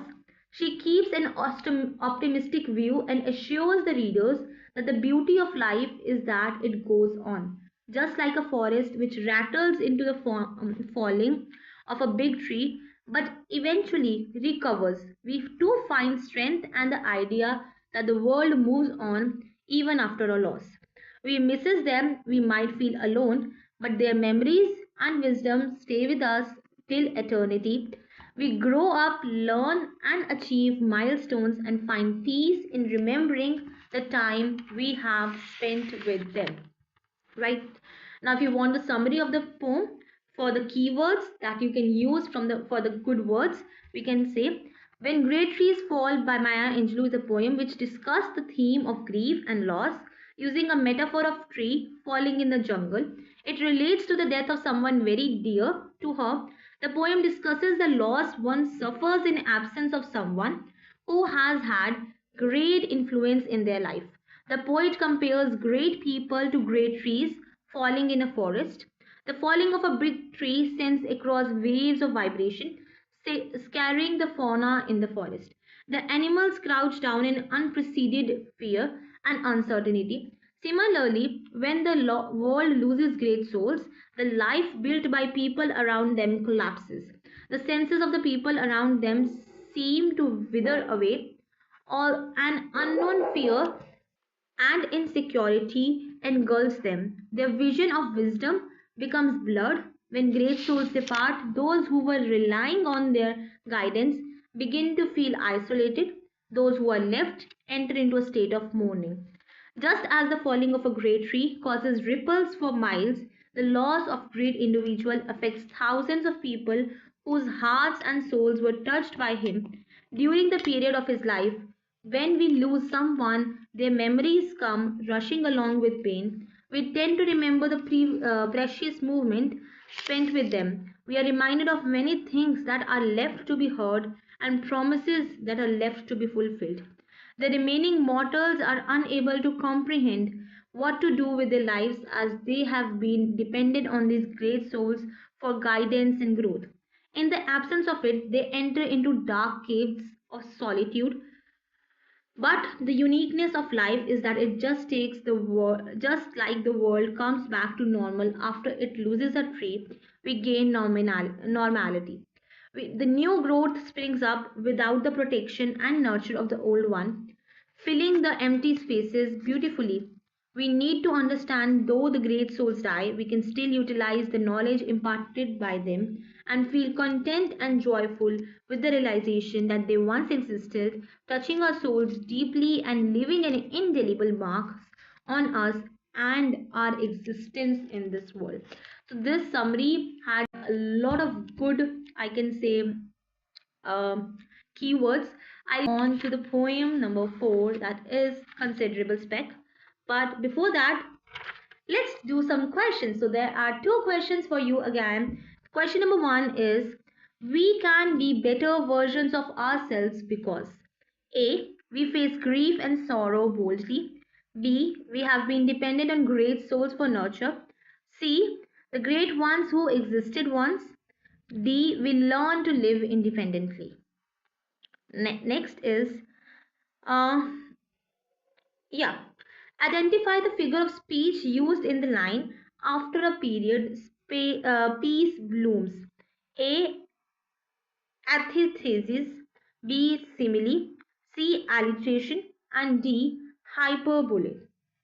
So yeah, you can easily tell after a period peace blooms. Now let's move on to the poem number 4, that is a considerable speck. Speck that would have been beneath my sight on any but a paper sheet so white, set across what I had written there, and I had idly poised my pen in air to stop it with a period of ink when something strange about it made me think. This was no dust speck but my breathing blown, but unmistakably a living might with inclinations it would call its own. So, what is the meaning? In Robert Frost's poem, A Considerable Speck, the speaker is a writer who was writing something on a piece of paper. So, this also shows the setting that the maybe the speaker is sitting on his desk or his workplace work study station, and he is writing something on a sheet of paper which is very bright and white. He suddenly noticed a minute insignificant mite moving across his manuscript. Initially he thought it was just a particle of dust. He would not have been able to differentiate between a dust particle and a living mite, but for the white paper in the background. Secondly, the mite was moving, which grabbed the attention of narrator. He gets fascinated by the microscopic mite running across a white paper. Now, what it says is then it it paused as with suspicion of my pen, and then came racing wildly on again, to where my manuscript was not yet dry, then paused again and either drank or drank or smelled with loathing, for again it turned to fly. Plainly with an intelligence I dealt. So he says the writer could have easily killed it by dropping some ink over it or but he restrained himself. He stopped himself. A certain thought prevented him from doing so. He continued to watch the behavior of the mind. He considered it to be a complex being with emotions and intelligence. The poet illustrates the movements of the mind as inspects the ink coming down from the writer's pen. Then it rushes towards the point of the paper where a manuscript is stained by it. It pauses and inspects the ink suspiciously, either by drinking or smelling it. It finds it disgusting and flies away. The attention and the fascination of the writer who postpones his work in order to mull over the actions of the mind. So, what he is doing? He says that you can say, just give me a second. The poem is a mere description of a tiny mite, but soon we realize that the poet develops a strong comparison between the insignificant yet intelligent mind and powerful yet mindless humans who have lived a dull life. The narrator sees a living mite running on a white sheet of paper on which he was trying to write something. He takes a pause and waits for the mite to move away. The mite stops and smells the wet ink on the paper, tastes it hesitantly, and finding it disfaithful, runs away. The mite is scared for his life and thus seeks a safer place. The narrator is extremely impressed by the cunningness of the mite. Right तो इस paragraphs में क्या कहा जा रहा है ये says कि एक स्पेक था यहाँ पे ना इसकी मैं ना इस स्पेक को अनोटिस कर सकता था लेकिन क्योंकि पेपर मेरा जो शीट था जहाँ पे मैं लिख रहा था वो इतना वाइट था कि मुझे वो दिख गया वो इनसिग्निफिकेंट सी चीज़ भी दिख गई मुझे now I had idly poised my pen मैंने अपना पेन हवा में टिका के रखा था to stop with the period of ink मेरे को लगा था 10 पेक है मैं तो अपना मैन्यूस्क्रिप्ट जो लिख रहा था अपने काम को बंद करने लगा था with the period of ink एक फुल स्टॉप लगाने लगाया था when something strange about it made me think जब मुझे कुछ अजीब नोटिस हुआ मुझे पहले लग रहा था वो एक डस्ट पेक था लेकिन वो एक्चुअली एक लिविंग माइट था जिस जो कि सिर्फ मेरी ब्रीदिंग मेरी हवा सांस लेने की वजह से नहीं हिल रहा था but actually it was a living creature tiny insect with inclinations जिसके पास अपने खुद के thoughts थे it paused with the suspicion of my pen in the fear of attack of pen कि मैं शायद मेरा पेन उसे अटैक कर देगा वो वहीं पे रुक जाता है then came racing wildly on again और फिर उसने भागना फिर से स्टार्ट कर दिया to where his handwriting was still wet and वो भी सूखी नहीं थी जहाँ पे उसने लिखा था then paused again and either drank और स्मेल तो उसने सर्वाइवल इंस्टिंक्ट्स की वजह से या तो अपनी क्या कहते हैं उसे इनको ड्रिंक किया या स्मेल किया एंड स्ट्रॉन्ग डिसलाइक होने की वजह से वो फिर से मूव हो गया to fly plainly with the intelligence I dealt. So he was clearly, dealing with the intelligent mind. So might का माइंड बहुत क्लेवर है क्लियरली एविडेंटली शो कर रहा है कि उसके पास भी दिमाग है now it seemed too tiny to have room for feet yet it must had a set of them complete to express how much it didn't want to die it ran with a terror and with cunning crept it faltered I could see it hesitate then in the middle of open sheet cowered down in desperation to accept whatever accorded it to fate. Now, the writer then scrutinizes the body of the little creature. It was difficult for him to believe that it could even have legs for running as it was so small. On spelling the ink, the mite began running wildly around to save itself. It was terrified. This also indicates that the mite had a mind which made it aware of the danger ahead and compelled him to escape away from danger. The tiny creature challenges the aspects of insignificance attached to it and proves that he has the capacity to think. The writer has also highlighted the beautifully the mite's struggle for survival, the mite's desperate attempt to accept its luck by crouching low shows its helplessness and it surrenders to the danger. In this stanza, we also see the writer's perspective towards the mite. He acknowledges his superiority and power as human. However, the smaller, inferior creature, he has complete capability of ending or saving the mite's life if and when required. There are other interpretations given to this difference of power in the poem. One of them is that the writer highlights a flaw in the human society where the writer represents the upper class which has an upper hand over the lower class, which is represented by the mite. The writer has also appreciated the intelligence of the mite and those over those dullards in the human society who consider themselves superior yet have no imaginative or creative power of their own. Right? Now, I have none the tenderer than thou, collectivistic regimenting love. So this line here is important. So her poem में कुछ ऐसी lines हैं जो important हैं जहाँ से questions बन सकते हैं. So this line, I have none of the tenderer than thou, collectivistic regimenting love, is the important line with which the modern world is being swept. But this poor microscope item now, since it was nothing I knew evil of, I let it lie there till I hope it slept. I have a mind of myself and recognize mind when I meet with it in any guise. No one can know how glad I am to find on any sheet of paper least display of mind. Now the second line, which is very important of the poem, is on any sheet the least display of mind. So how you are going to explain this paragraph is that in the last lines of the poem, the poet has ironically targeted those people who support collectivism.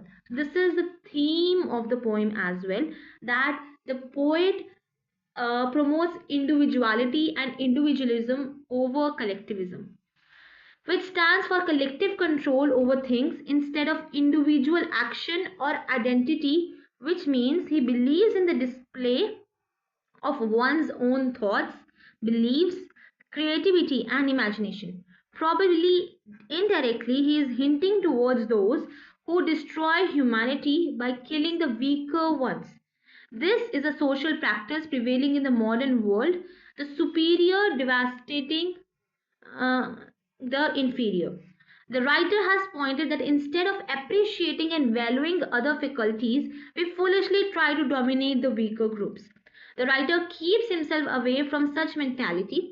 He says that he does not have faith in such ideology, which is carrying away the modern world. He emphasizes that he has a mind of his own, which he has capacity to reason out things and act accordingly. He respects intelligence in whichever form he perceives, in a minuscule might in this case. He says that he did not find anything disruptive in the mind. He decides to let it lie on the paper, to let it sleep. And why? Because he found nothing dangerous. Using the metaphor of the mite, the writer has suggested that humans too need to coexist peacefully. If there is no danger or harm intended to one another, one should spread love and tolerance as he did with the mite. He acknowledges having a mind himself and he expresses that it is not mere mercy that he makes him separate the mite, but he truly respects the presence of the mind in such a little creature. He is impressed by the mite, which is insignificant, as he truly respects the presence of mind in such a little creature.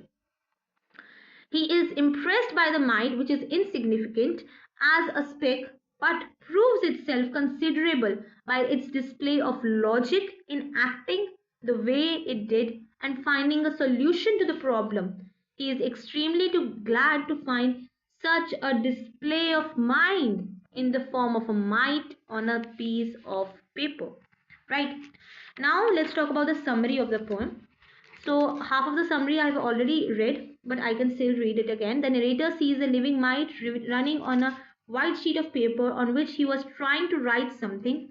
He takes a pause and waits for the mite to move away. The mite stops and smells the wet ink on the paper, tastes it hesitantly, and finding it disfaithful, runs away. The mite is scared for its life and thus seeks a safer place.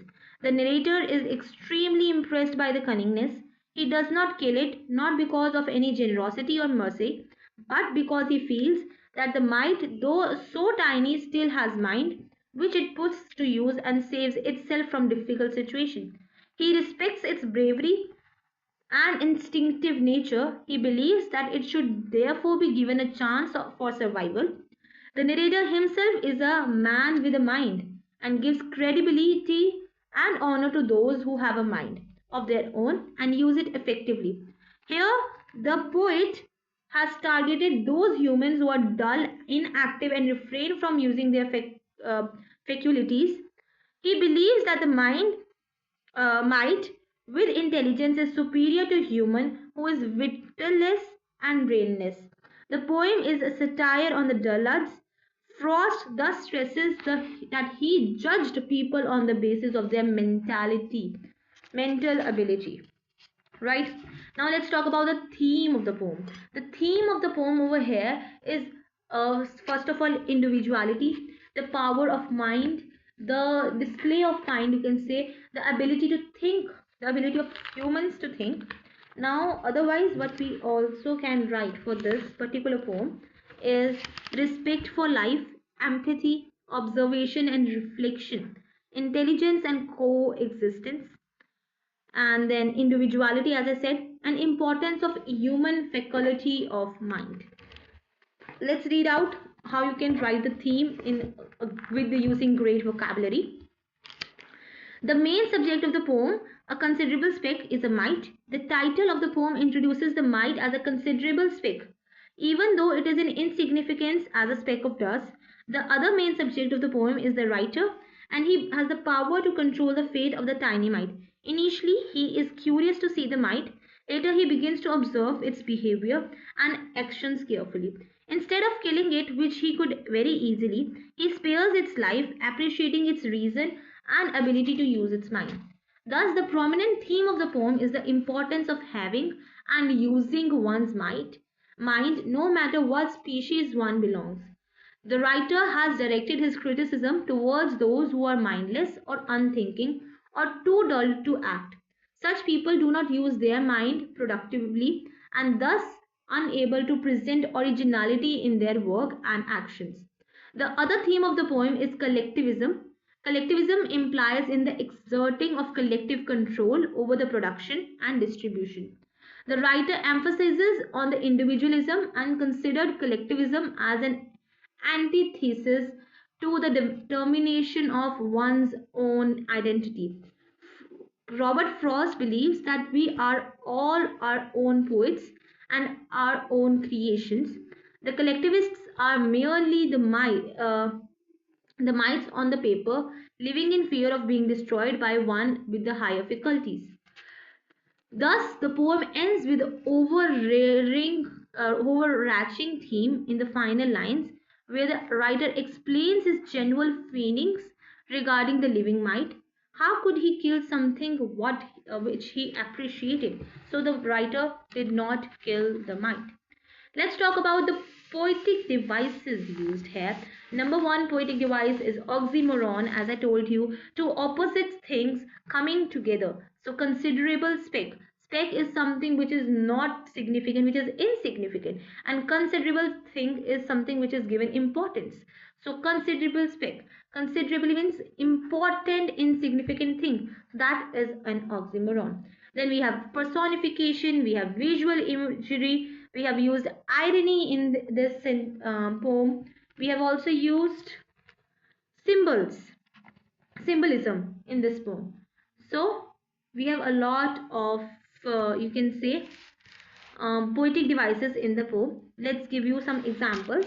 Like for metaphor, we have used the mite as a metaphor for dullard, for The people who have mind of their own for individuality, right? Personification, again the might is given individual human characters to think, to react, so that is personification.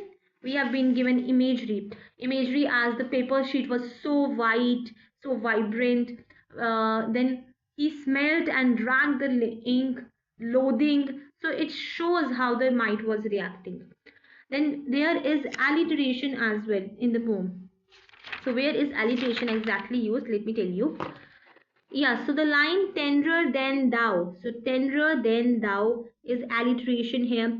Then we have also the line uh, that is over here.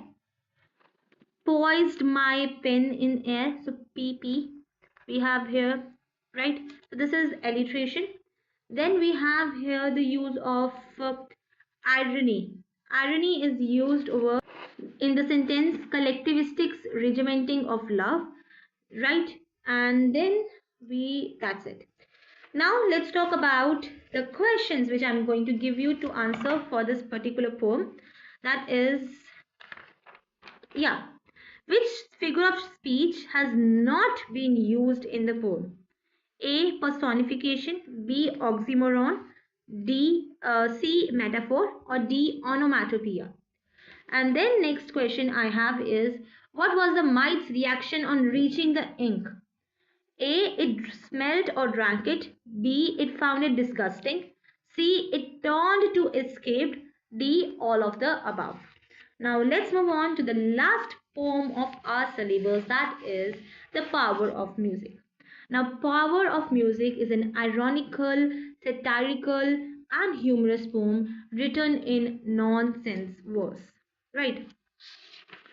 So, let's talk about the poem in detail. So, we have 5 stanzas over here. The first one starts from summers to Belmont. Okay. So, when summer comes, we hear the hums. Bisma Lochan Sharma, you catch his train on hill and plain from Delhi down to Burma. He sings as though he's staked his life. He sings as though he's hell-bent. The people dazed, retired, amazed, although they know it's well meant.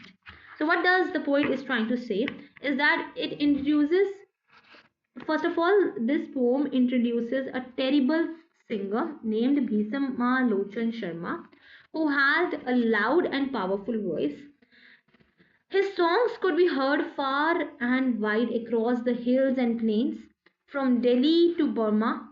He believes that he has a lovely voice, and he is very confident about it. As soon as the people hear his song, they start living in shock. And even though that he is singing with good intentions, he sings with such intensity and passion as if his life depends on it. He is lost in his singing.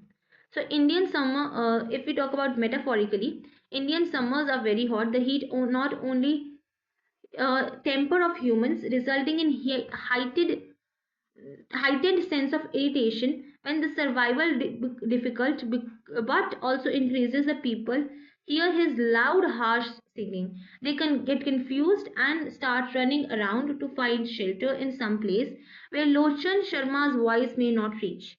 The people are amazed, stunned at Bisma's audacity to sing so boldly and loudly despite appearing to the lack of melodious voice and sense of rhythm. They appreciate his commitment and confidence, but they are also overwhelmed by his dreadful singing. So what they are trying to say कि जब summers आती हैं, what happens? You can hear Bisma Lochan Sharma singing from plains to hills. मतलब वो इतना ऊंचा गा रहा है कि तुम्हें कहीं कहाँ कहाँ तक आवाजें आएगी. दिल्ली से लेके मयान, दैट इज बर्मा, तक तुम्हें उसकी आवाजें सुनाई देती है. वो ऐसे गाता है कि उसकी जान जो है ना वो जोखे पे लगी हुई है कि अगर उसने नहीं गाया तो उसकी जान चली जाएगी. He sings as though he is hell bent. He is very determined. He is very confident in his singing. वो ऐसे गा रहा है जैसे वो पूरी अपनी determination के साथ गा रहा है. The people dazed, retired, amazed, although they know it's well meant. जो people है वो मतलब dazed में शॉक में है, कुछ सोच नहीं पा रहे हैं. अपनी रियलिटी को छोड़ चुके हैं, सरप्राइज्ड हैं बहुत ज़्यादा। इवन दो उन्हें पता है कि जो भीष्मालोचन शर्मा है उसकी इंटेंशंस बुरी नहीं है, but they are still in great shock क्योंकि उसकी रिदम और उसकी आवाज़ अच्छी नहीं है। Next paragraph is, they trampled in the panic wrought or languish pale and sickly and plead, my friend, we are near our end. Oh, stop you singing quickly. Now, what this says कि जो लोग हैं ना वो क्या कहते हैं, crush हो चुके हैं इस आवाज के पीछे। वो स्टैम्प पैनिक रोड मतलब stampede, if you have seen Kumbh का मेला, तो कुंभ के मेले में भी अभी स्टैम्पेड हुई थी पीछे, जब जहाँ पे बहुत सारे लोग मर गए थे। So they died, so right, so the people are forced to suffer. वो ऐसा इधर उधर ऐसे भाग रहे हैं, स्टैम्पेड हो गई है, पेल सिकली में सारे बीमार पड़ चुके हैं, और वो सब रिक्वेस्ट करते हैं भीष्मालोचन से कि my friend we are near end, हमारी डेथ हमें दिखाई देने लग गई है, हम मरने वाले हैं, प्लीज यू स्टॉप सिंगिंग, क्योंकि हमारे तुम्हारे गाने की वजह से हमें बहुत ज्यादा प्रॉब्लम हो रही है, right. The bullock carts are overturned and horses line the roadside, but Bhismalochan, unconcerned, goes booming out his broadside. So he says कि जो बुलक कार्स है वो भी ओवरटर्न कर लिया, अपसाइड डाउन हो गए, हॉर्सेस जो है वो एक साथ क्या कहते हैं लाइन से खड़े हो गए हैं on the streets, and but Bhishmalochan unbothered unconcerned, क्योंकि वो स्टबर्न है तो वो अनकंसर्नली गाई जा रहा है, सिंग इतनी लाउड टोन में गा रहा है कि वो अब साउंड जो है वो लोगों के लिए बहुत हार्श बन चुकी है। The wretched brutes resent the blare the hour. They hear it sounded, they whine and stare with feet in air or wonder quite confounded. अब उन्होंने एनिमल्स के ऊपर क्या इसका इफेक्ट पड़ता है वो बताया गया है कि जो रेचेड ब्रूट्स थे, जो पिटीफुल एनिमल हैं, वो भी अब थक चुके हैं, वो भी क्राई कर रहे हैं, they whine, they cry, they stare, और उन्होंने अपने अपने पैरों को हवा में कर लिया है। So they are standing on 2 feet, so they are quietly, they are very confounded, they are very upset with Bhishmalochan Sharma. The fishes dived below the lake in frantic search for silence. Fishes भी deep down dive कर गई अब water में कि कुछ ऐसे point पे आ जाए जहाँ पे साइलेंस मिले, भीष्मालोचन शर्मा की आवाज हमें ना आए. The very trees collapse and shake, you hear the crash a mile hence. कहते हैं जो ट्रीज हैं वो शेक करते करते कोलैप्स करके गिर गए हैं, और उनके गिरने की आवाज भी हमें एक एक मील तक आ रही है. In the sky the feathered fly turn turtle while they are winging.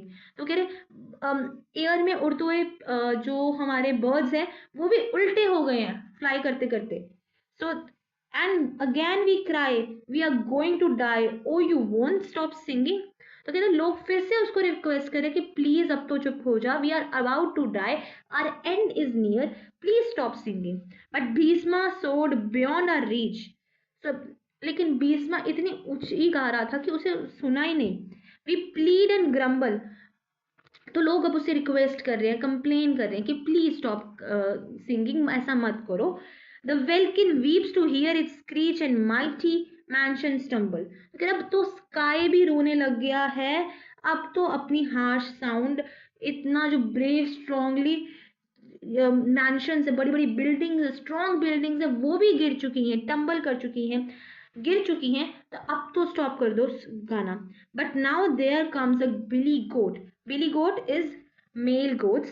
So the most sagacious fellow, sagacious is intelligent, wise, जिसमें दिमाग होता है. सो वहाँ पे अब एक बिली गोट आता है, एक billy is male goat, billy is basically male. So एक मेल गोट आता है जिसके हॉर्न्स हैं, वो बहुत इंटेलिजेंट है.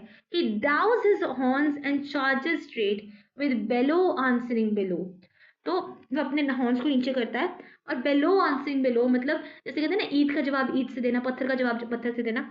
तो वो एक loud and harsh sound create करता है to stop the loud and harsh sound of Bhishmalochan Sharma. The strains of song are tossed and whirled by the blast of brutal violence. So जो स्ट्रेस से वो गा रहा था वो अब स्टॉप हो गया, go round and round.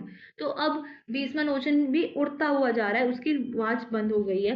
And Bhishmalochan grants the world the golden gift of silence. तो अब वो चुप हो गया है, अब कोई नहीं बोल रहा है. And this is a metaphorical poem, mind it. This poem was written by Sukumar Ray as to unite all the Indians against the Britishers to get to the freedom point. ताकि क्योंकि वहाँ पे द वर्नाकुलर प्रेस एक्ट था, if you main remember from history chapters. तो उसकी वजह से कुछ भी यू कैन से कि नॉर्मल लैंग्वेज में या ब्रिटिशर्स के अगेंस्ट कुछ भी लिखना अलाउड नहीं था. So he wrote this in a nonsense verse using metaphor to show that Indians the reality कि क्या हम इतना, देखो कितना ये इन्होंने डिस्ट्रक्शन कॉस्ट की है, क्या हम इनको इतना रिक्वेस्ट कर रहे हैं, सब कुछ प्लीड कर रहे हैं, but he is not, the Britishers are not stopping. तो हम में से किसी को बिली गोट की तरह एक सगेशियस फेलो की तरह बन के आना पड़ेगा.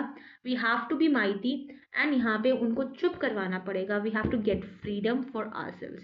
और उन्होंने ऐसा इसलिए इस तरीके से लिखा ताकि अगर कोई बाय चांस ब्रिटिशर पूछता है तो ही सेज कि I have written it for children, तो उनके एंजॉयमेंट के लिए जस्ट अ पोएम लिखी है मैंने, right. Now theme is the power and impact of music, humor and satire, courage and intervention. So let's read out the theme. In this collection of nonsense verses, Sukumar Ray creates a universe of fantasy for his readers. The theme has a hilarious poem. The power of music is a man's relentless singing and havoc it creates. No matter how much the people, animals, and birds pleaded with him, he continued to sing at the top of his voice, leading to confusion and fear among everyone. Eventually, a billy goat, described as a sagacious fellow, having clear knowing and understanding of the world, understands the torture caused by Bhisma's singing and decide to teach Bhisma a lesson and stop his raucous singing. The goat charges at Bhisma with his horns, and Bhisma turns silent for life. While which was a golden gift for the victims of his singing. The poem satirically targets those who ignore others' comfort for their own pleasure, like as Britishers. Ultimately, they find someone cleverer to teach them a good lesson. Now, if we talk about the summary of the poem is a humorous account of irrepressible Bhisma Lochan Sharma, who is adamant on showing his talent of singing, which in reality is very torturous, not only for the people around him, but also for the animals, birds, and trees. In their own ways, they manifest their resentment and annoyance towards his cacophony. Scorching summers become unbearable due to his high pitched singing. The poem has used exaggeration, that is hyperbole, as a poetic technique to state his powerful voice can be heard till Burma, even when he is singing in Delhi.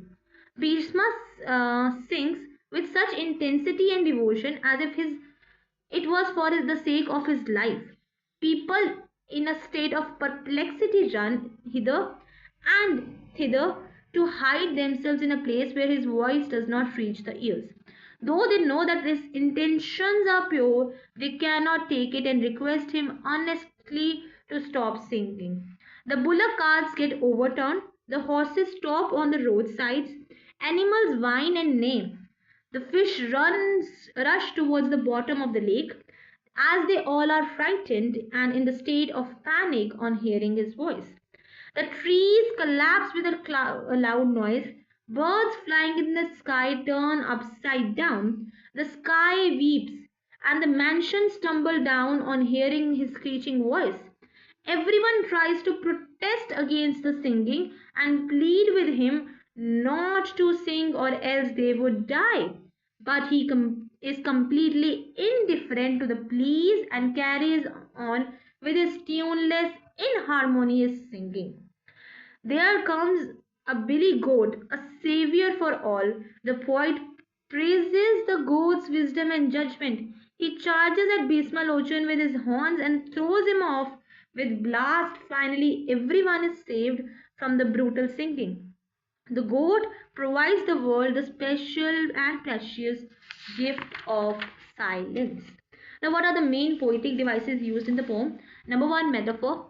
Number two is hyperbole because हर चीज़ को बहुत ज़्यादा exaggerate करके दिखाया गया है and other which are used is just give me satire is used over है then we have used imagery so they have told that birds turn turtle बहुत ज़्यादा बहुत एक्सप्लेन करके उन्होंने इमेजरी के थ्रू दिखाया गया है then onomatopoeia onomatopoeia is you can say used here जैसे उन्होंने काफ़ी सारी चीज़ें बताई हैं कि कैसे वो साउंड कर रहा है एंड एवरीथिंग राइट पर्सोनिफिकेशन भी यूज़ की है कहीं ना कहीं गोट को पर्सोनिफाई किया गया है he is given human qualities कि वो with they have use the word sagacious fellow so he is wise and intelligent right so that is all about this poem and now we have the questions for you so the question is the people plead to Bhisma that if he didn't stop singing they would A die B kill him C start singing themselves or D sleep soundly and the next question over here is yeah this is a nice question the poem is from the collection which of the collection of Sukumar Ray so what was the name of the collection from which the poem is taken A Abli Tabli B Abol Tabol C Ali Bali or D Abol Tabla so this is a very important question you must know about the poem it was a Bengali collection of stories and if you don't know make sure to read about the poet from your books and answer that in the comment section well I'll give you a hint the answer is abol tabol right so yeah the answer is abol tabol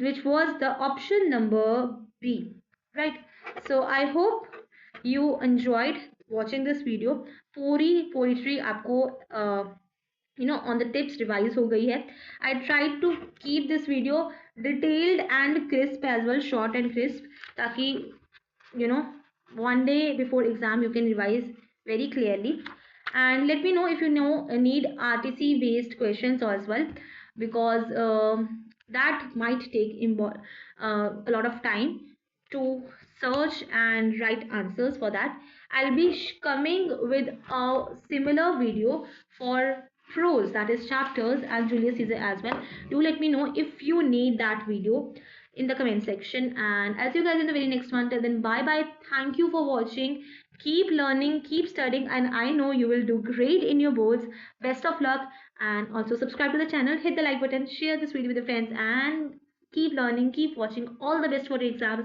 I'll see you guys